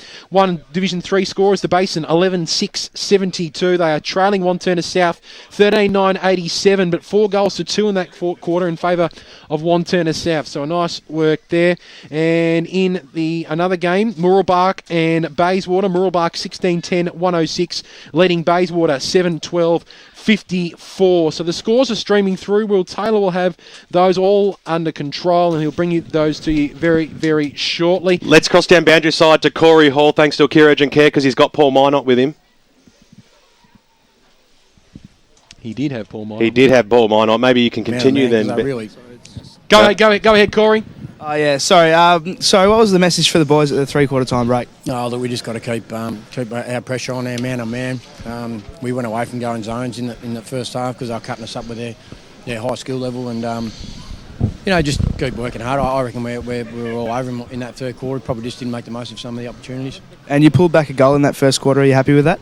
Oh, absolutely. I think we're up in we can run over the top of them here. Thank you. Good luck. Third quarter about to get underway. Braden Ingram, 11-point margin. Here we go. Stevens won it down. No clear winner, though. Eventually it's going to head out to the wing players. Still chasing it. Davies there trying to pick it up. They're all jumping in. Tackle there laid. And it'll be a ball up. In there deep was Makara. Max Makara has been in under all day. Stevens goes up. Came over the top, though. Did Bussy. Still, we can see no kick coming out. It's just real tight footy, plenty of tackles. It does spill out. It'll be in favour of Rowville as well. Handball off, missed the target in Bussy. Now the Dogs, they've got players streaming forward. Handball came off, got cleaned up after the play. Downfield. Should be a free kick. Mark taken, the man's still down. Crowell's got it inside 50. Three-quarter time, Rowville leading the clearances just 20-19, and they lead inside 50s as well, 32-31. Tackles in favour of South Croydon, 34-23. Free kicks, 13-12 in favour of Rowville. 33 turnovers to South Croydon, and Rowville have 24 turnovers. Well, Bussy roved his own kick in and banged it inside forward 50, but the mark was taken by Descendo, who switched the ball out wide, and now the Dogs will go forward up towards the Allen direction. He's been super all afternoon. Blair Allen takes it good, Jukes. Handball over the top, finds Daniel King. He's normally got clean, neat skills, and this is no exception. The kick goes inside forward 50, and the mark has been taken by Daniel Coughlin, who's already kicked 1 goal this afternoon, and this is a great start by the Dogs. It certainly is, and I know it sounds simple, but the clear difference between these two sides, Ray, is converting opportunities and capitalising on them, and they've already done it early in this final term, the Dogs. Turn yourself on, Ray. You're dead right there, Damo. Look, they've been fantastic. They're marking on the lead. They're kicking straight, and they're doing everything right at the moment. Well, they didn't kick too straight then as Daniel Coughlin goes in and kicks one behind. So at the 3-minute mark of the final term on the Bendigo Bank scoreboard, South Croydon 12-4-76, Rowville 8-10-58. Let's cross down boundary side thanks to Akira Urgent Care to Artie. Yeah, just run off back what the boys said there. If you look at the scoreboard there, you've got Rowville 18 shots to South Croydon 16 shots, so that's what it's all about, a bit of accuracy. Well, you can probably hear the crowd. Matty Jackson has turned it over, a horrible kick in, looked a bit unsure of what he do, and he's kicked it straight into the man you said has been sensational this afternoon, BWS, in Blair Allen. He is a chance to kick his third and really punish the Rowville side. They needed to do something special. Jackson has turned it over. Allen on his way in. He likes it. The fist pump goes bang. And South Croydon, they move to 13-4-82. Rowville 8-10-58. Geez, they couldn't afford that. Yeah, it's his third major, Blair Allen, but what a turnover. Inside defensive 50. Another Cardinal sim, Ray. I know you hate those. Well, particularly when the opposition score a goal because of it. No, Yep. look, it's unforgivable, really. You kick the ball as long and as hard as you can and get it out of that defensive 50. A 7-point play too, and it's really going to be difficult for Rowville to get back from here. Do they have any chance, Ray? Look, they've always got a chance, but the way they're playing, they've certainly got a lift to be in it. Well, Bussy goes up against Stevens this time. Stevens got the knockdown. It comes out to the Dogs, and they'll go forward again. That's the clearance to them. Riley, the kick goes out towards the Coughlin direction. Also in there is Glenn Strawn, went to ground, picked up by Willoughby on his left boot. Goes up towards the Bussy direction. Had to trap it. Did a really good job, the big man, to keep the ball alive. That was good play by Garner. Don't know too much where he was handballing that to, because he came Mulner, who also has been super today. Gives it over to Allen. God, cute, neat kick. It goes inside, and he finds his man in Minogue. He takes the mark. They're screaming forward. It's an open 50. Go to the crowd direction. It's a 2-on-1 situation. The 2 wins out, and the ball will be cleared now by that man in Dyson, who got the receive there from a good mark by Matty Jackson. Now Rowville will move the ball into the middle of the ground. Matt Stanley's made space. He'll have the run of Jackson now, streaming forward, inside forward 50 to Morris. That is textbook football. That is brilliant football by Rowville. Morris streams out and takes the mark about 50 metres out from goal. You've got to back him in from here to have a shot on this one. You certainly would, the key forward, and that was a perfect way to respond to for the Hawks, and they really need this goal. It's crucial in the context of the game. And also, we questioned the fitness. I know Artie Hall questioned the fitness of the Rowville Football Club. This is where it will be tested. So Morris, he's kicked one for the afternoon. Distance will certainly not be an issue here. He crosses the 50 now, kicks on its way. Montrose lead Doncaster East by 29 points. Croydon leads Mulgrave by 10 points, and Northering lead the Waverley Blues by 52. Well, Rowville have got it out. It's going to be a free kick. Got absolutely cleaned up. Advantage has been paid. They're away here, Rowville. They just got to run. A chance to have a shot. This to be crucial. Have another bounce. Mucks it up there to Jackson. He got his handball got smothered, and now the Dogs can go. The crowd roar. Christinell has a bounce. Has another one. Can have another one if he wants. Instead, we'll head inside 50. Got a lead. A good kick, and it's been dropped by Mallison. No pressure. Got it away. A kick's gone, and it's poor. Gone to no man's land. It's been marked by Rowville. Both teams should have at least had a shot on goal there. They both mucked up opportunities. 2-on-1. Got to be careful. Done well. Ball was smothered from Garner. Ball's going to sit. Did well there, did Strawn. Cut off there, though. Dogs have got it. It's with Molnar. Just going to slow it down here. Stevens almost between his legs. Finds Marshall. Handball off. The pressure's coming there from Allen. Broke the tackle. Just decides to whack it on the boot. Connes is going to form. Allen's there. Good mark taken. Plays on to Frawley. He just wants to go. And Frawley gets a handball away, and now Giorgio's got it. His advantage was paid. There was no way that was advantage. Willoughby got crunched. The umpire said play on. Very, very stiff. And it will be a ball up across the half-forward line for the South Croydon Football Club. Back chat might get them into a little bit of trouble here. And it'll be a free kick to Rowville. They should have just shut their mouths there, the doggies, because they were doing okay. In fact, he may have even decided to go back after all of that and give the free kick to Willoughby, although he's made him come back another further 5 or 6 metres, which doesn't quite make sense either. But we're about to restart here. 9 minutes gone in the final term. It's an 18-point ball game. It's the doggies leading this one as the kick by Willoughby goes into the middle of the ground. Who's going to be up for this one? Giorgio at the back of the pack hits the deck. He had people right on his hammer there in Marshall, also there to get the little handball out. Christinell. Ball forms outside the edge of that centre square out there. there. Little handball over the top there by Bussey, picked up by Crowley. He's come a long way out from goal. Got the handball inboard across the half-forward line, picked up there by Fitzgerald. Got the handball away. They're going to have a shot on goal here. The dog. This one will bring the house down. South Croydon are away here, and the goal has been kicked by Robbie Mallison. Three goals for the afternoon, and South Croydon on the Bendigo Bank scoreboard moved to a 4-goal lead. Free kick. Another shot at goal. A double goal, so as the flags have been waved, that goal has gone through, and another free kick has been given at the top of the goal square, and it will be going to Blair Allen. I shouldn't laugh, he'll kick for his 4th. This is bread and butter, and this will absolutely bring the house down and break the backs of the Rowville Football Club. Listen to the crowd. And look at Blair Allen, just goes up. He's just giving it to them here. I'm trying to see who gave away the free kick. I believe it was Gavin Willoughby in the goal square. Boys, did you see what happened? No, I didn't see it at all, boys. Yeah, Taylor, step up, mate. Yeah, look, Willoughby was just really uncharacteristic. Like, he was just trying to go into a fight with Blair Allen, and unfortunately the umpire saw it from a mile away, and he caused a free kick. Was it there? It was there, definitely there. 10.5 minutes gone in the final term. South Croydon lead 15 goals for 94. They're 5 goals in front of Rowville, 9-10-64. Riley Beveridge, some choose tap stats. Yeah, interesting to note that they've had 3 clearances to 1 in this quarter. It's actually been 22-21 for the match. So they've really turned it around, South Croydon, in the middle. Will Taylor, Division 1 scores at 3/4 time. Yeah, Spell, they're in front by 20 points over Blackburn. So's Bourne over East Room by 57 points. Norwood leads Luda by 59 points. Vermont leads Noel Park by 6 goals, and a high-scoring game out Scoresby. It is now a 2.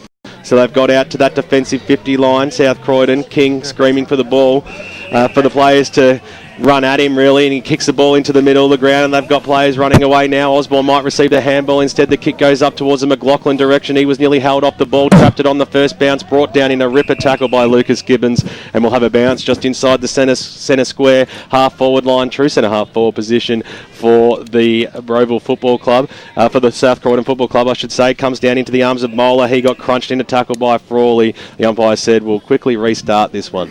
The South Croydon players seem content to actually hold it up. I think it's a little too early, Ray. What are your thoughts? Well, no, I think they've just got to keep the ball. While they got the ball, Rowville haven't. That's the thing. Well, Garner thumped it every bit of 30 metres over the top of Burns' head. It's across the half-forward line now for them. Got the handball out. The run of Jackson is on. He could kick a goal here, and it's an important kick. He bangs it on his boot, but pushed it to the right-hand side, did Matty Jackson. Minor score is the result. And on the Bendigo Bank scoreboard, as we cross the 13.5-minute mark of the final term in EFL's match of the day, South Croydon 15 goals for 94, lead Rowville 10-11-71. You can already tell that the Rowville players sense the urgency with the way they're making the transition through the centre of the ground with their clear run at the football, and it's really showing that the game really is on the line. The Eastern Lions lead Ferntree Gully by 11 points at the 12-minute mark of the final term, so a big upset could be happening down there. No one on the mark, so Osborne just played onto himself. Look for Stevens, was smothered, found back into his hands. Descent was there trying to pick it up.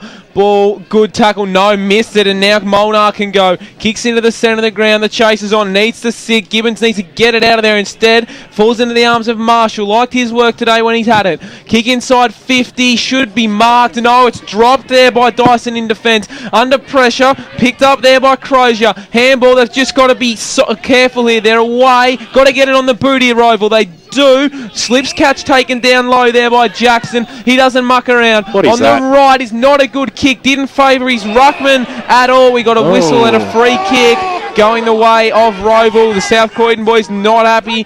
Couple of boys jumping in there. A couple of jumper punches just giving them what for. Trying to make sure they pull each other out. Umpires just got to get this game restarted. Still a bit of a toing and froing.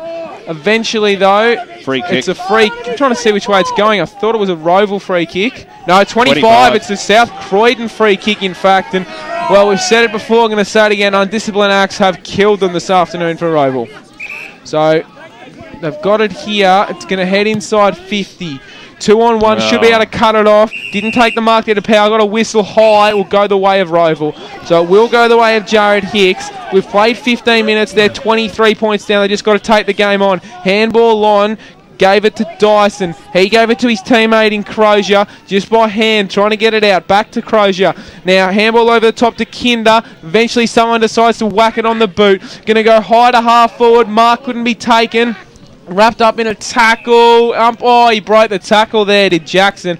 Umpire said no, you'd been in the tackle long enough, I'm going to ball it up. Still in the centre square. The Rowville forwards really need to present up the ground here in this final term. Rowville won the tap. Ball's going to come inside 50 off the boot of Jake Ryle. Mark almost taken out the back. They've got numbers. Handball over the top. Hicks just needs it to sit. Doesn't. Kicks it off the ground. Still they are in this, Rowville. They are 11-11-77 to South Croydon 15-4-94. Still time as we tick into the 16th minute, but the umpires are just conferring here and a goal is final. Line 94 plays 77. It's just a touch under 3 goals with the home side. The Doggies leading the way in this final term. 17 and a half minutes gone. Bussy had the front spot. Daniel King got a little kick from the stoppage there. Rowville might be able to get the clearance there. Makara came in, put his body on the line. That was good. After got the handball out, put his teammate in, Rob Mallison, under a bit of pressure, and we'll have a bounce about 35 metres out from the South Croydon goals. Quickly to restart the game, the umpire. Last 15 minutes of this game, it's sure to be a hot football as the kick goes up towards the top of the goal square. Nobody is home, though. I'll tell you who is, though. James Powell for the Rowville Football Club gets it across to Dyson, who on the left foot squeezes a kick out towards the wing position. Jackson had to be clever. It had to sit up nicely for him. Got a little handball out. That wasn't too crash hot as Troy Allen sees it over the boundary line and out of bounds with the big Grattan Stevens on his hammer. The Bulldogs actually forced the Rowville Hawks out wide, kicking it along the boundary line, and that's what you've got to do as an opposition when you have the game in your keeping. Bussy goes up in the Raka. It ended up being a situation where Cuthbert went up against Makara in the end. We'll give that one to Makara. He got the knockdown. Hicks across the centre half forward line from Rowville. Broke a tackle. Kicks the ball deep to the top of the goal square. It might go all the way home. It doesn't need to, though, because the mark has been taken on the goal line by Cody Morris, and he'll go back and surely put through his third goal. And Rowville are really back in this clash now. On the Bendigo Bank scoreboard, they moved to 13-11-89. They're trailing South Croydon 15-4-94. 19 minutes gone. They're coming home hard. Look, these are why frustrations of a coach. Like I said just before, if Rowville can play with this intensity for the last couple of minutes, why haven't they done it for the last 2 quarters? You know, because they've certainly lifted in the last few minutes. And they should be proud of the way that they have lifted and been able to lift themselves up from this for this one. We don't. Rowville don't want to be proud losers. They've got to win the game. Nothing better than Division 1 football on a Saturday afternoon. We've seen a cracker and it's unfolding in front of our eyes. Either team still got a chance in this one. Spills down, no one able to get a hand on it. They're away now, Rowville. Came out from Makara to Ryle. Ball inside 50. Mark was dropped. Giorgio's there. Can have a snap. Oh, he's kicked it! Morris shepherded his opponent out very nicely. He has kicked it. This is beautiful footy. South Croydon are 15-4-94. Rowville are 13-11-89. Stevie Giorgio at the right time bobs up for his second goal. Riley Beveridge with some stats that matter. Yeah, Rowville have gone inside 50 7 times in this quarter for 5 goals. Their efficiency inside 50 has been brilliant. Gee, haven't they lifted their game in the last 5 minutes? How about the pirouette there, Ray, of Steve Giorgio? That was sensational too. 3 of Mallison's 4 goals that I can remember today have been on the run, under pressure, and he slotted all of them. Exactly the same. He's loved it. He's been sensational. Exactly BWS. In the centre of the ground, it's tough footy. Rowville must kick the next one, but the clearance is going to come out. King ball was smothered. Still in the centre of the ground. Rowville players want a high free kick. They're not going to get one. 20, about to tick into the 22nd minute. Still time. Been a fair few goals this quarter. But Rowville have kicked 5. They've come home strongly.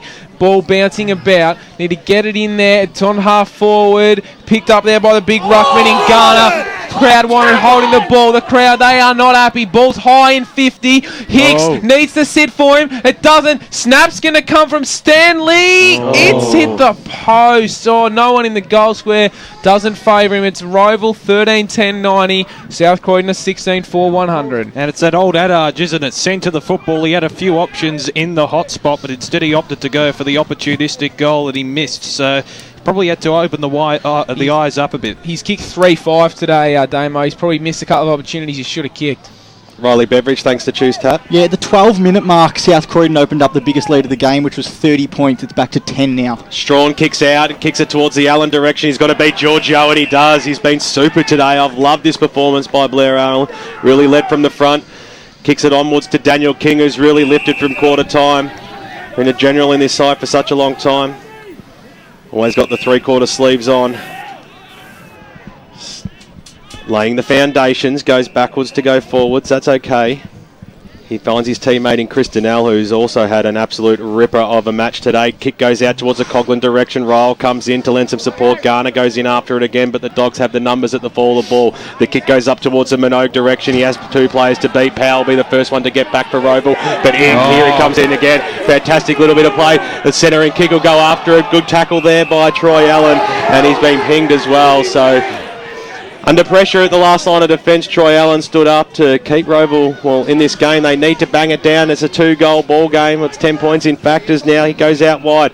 Rowville on the far side of the ground, kicked the ball up towards the wing position. It's a 2-on-2 situation. Stevens got the knockdown. He nearly took it on the second bite. Eventually got the ball and paddled it up to himself. Got a short path on and finds Sam Cuthbert on the left boot now, has a player further on a field, and now the Dogs are going to get a chance to kick the ball up towards the crowd direction once again over the back of the pack. Allen might be able to run into an open goalie and seal this game.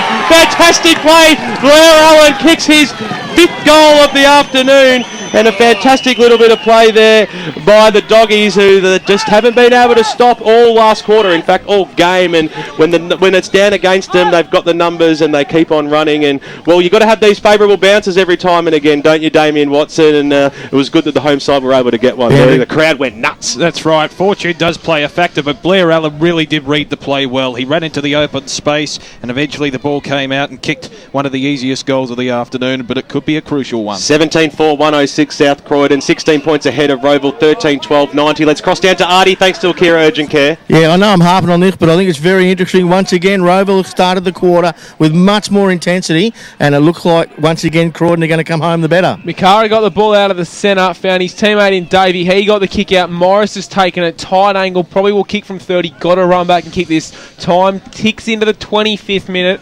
It's a 16-point margin. I tell you what stood out for me today, South Croydon's accuracy, 17-4. Yep. Rowville 13-12. They've had more shots, Rowville, just haven't taken advantage. Cody, you got to hurry up, mate. You're running out of time. He's tucked in the pocket. He's taking his time. It's important that he kicks it on his way in. Obviously, distance won't be an issue. Must kick. He has kicked it. Yes, he has. He's got it. Oh. And there wasn't too much reaction from the Rowville boys. Back to a 10-point margin. We've had plenty of goals. Rowville have kicked, that's their 6th for the quarter. They are 14-12, 96. South Croydon is 17-4, 106. There's been 12 goals for the quarter, boys, so it's going to be a long final term. It certainly will. And Cody Morris, hasn't he lifted in this final term? He's booted 2 goals, played a hand in another Ray. You just feel that he's going to step up, doesn't he? Look, he played a serviceable game there, Damien. He brings other players in around him. That's what I like. There's a reason why we came here. EFL's match of the day is down to a 10-point ball game as we're deep into time on. It's across the half-forward line for the South Croydon Football Club. Get away, the umpire, he tried to scoot away and let Frawley take the kick, but it will come back to Allen now. He's got Jai Kinder running out on the wing position. You've got to go direct. Instead, he will go to that Kinder direction. He's still made some space. He'll chop himself in. He sold some candy, kicks it in towards the Morris direction. He's got to pull a mark down here, Cody. Couldn't quite do it. Descent at the fall of the ball. Morris has got a free kick for holding the arm. He'll have a shot about 35 metres out, 45-degree angle. We've got 28 minutes in this final term, and this could reduce the margin to 4 points, Riley Beveridge. Yeah, 11th free kick for the quarter, 11-3. So Cody Morris will come in. 3 goals for the afternoon. He'd love to make it 4. He leans over the ball and puts it straight through the middle. We have a 4-point ball game out here at Cheong Park on EFL's match of the day. 28 minutes gone, and it is 15-12, 102 Rowville playing South Croydon, who are 17-4, 106. This is going right down to the wire, Ray Baird. Look, it certainly is, and you have to admire both teams. Both teams are throwing everything into it, but look, that's Cody Morris's 5th for the day. He's certainly been a focal point for Rowville up there, but look, as I say, both sides are throwing everything in. Here we go, set for a cracking final 2 minutes of footy. Rowville have got the clearance.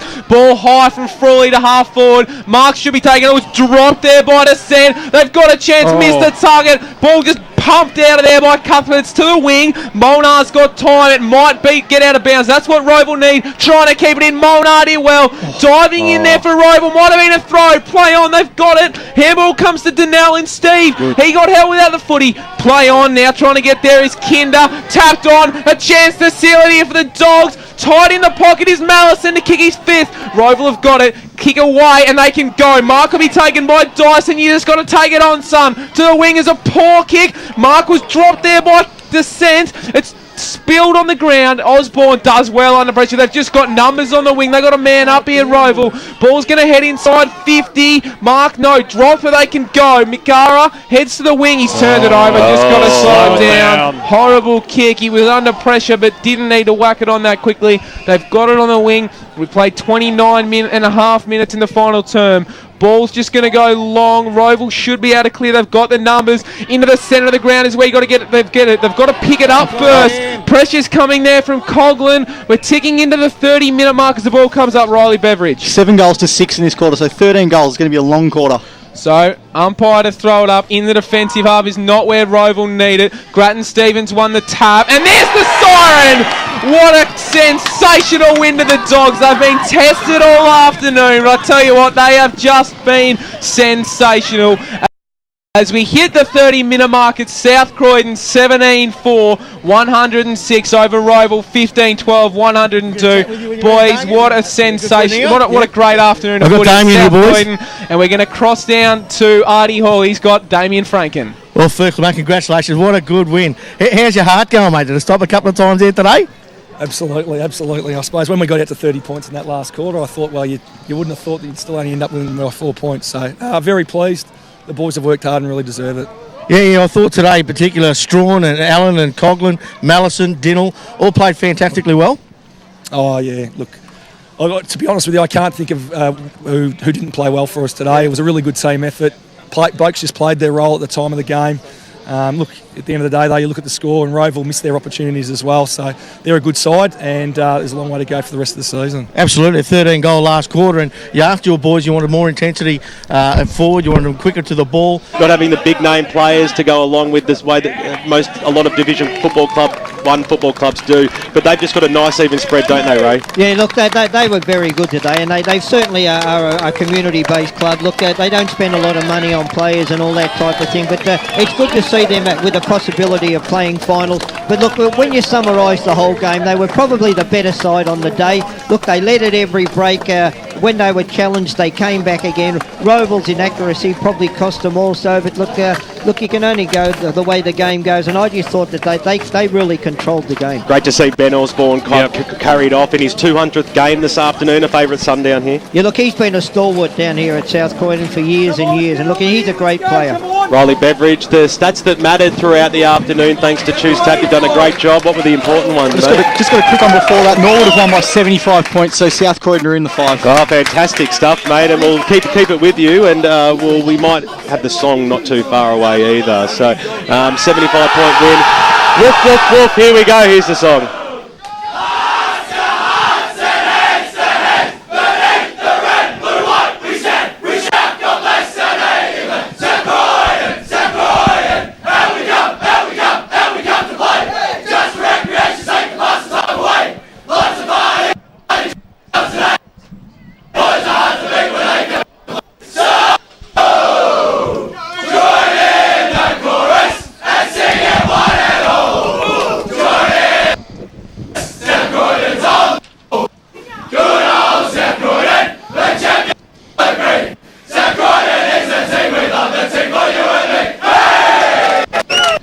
Congratulations to the South Croydon Football Club today, going out victors. We won't say comfortably in the end because it was only a 4-point margin out here at Cheong Park. 17 goals for 106. They were very accurate today, the South Croydon side. Took on Rowville, who finished with 5 goals, 12, 102. So it was 27 scoring shots to Rowville to 21 for South Croydon, but the 4 points go with the Dogs, so they must have been the more accurate and probably the better performed across the stats, thanks to Choose Tap, Riley Beveridge. Yeah, Rowville, the only statistical category they led was the clearances, 30 to 26 today.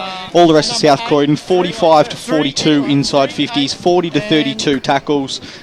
Free kick count 24 to 15 in favour of Rowville, so that was a very high free kick count. And turnovers, South Croydon had 38, Rowville had 31. That's where I felt the biggest statistical category was, because it was a turnover-based game with a couple of teams putting men behind the ball. So, but yeah, as you said, and as Damo touched on before, the most telling statistic: 27 scoring shots to Rowville, 21 to South Croydon. So they had 6 more, really had their opportunities but couldn't take advantage. And Matt Stanley kicked 3 goals, 5. He was the biggest culprit.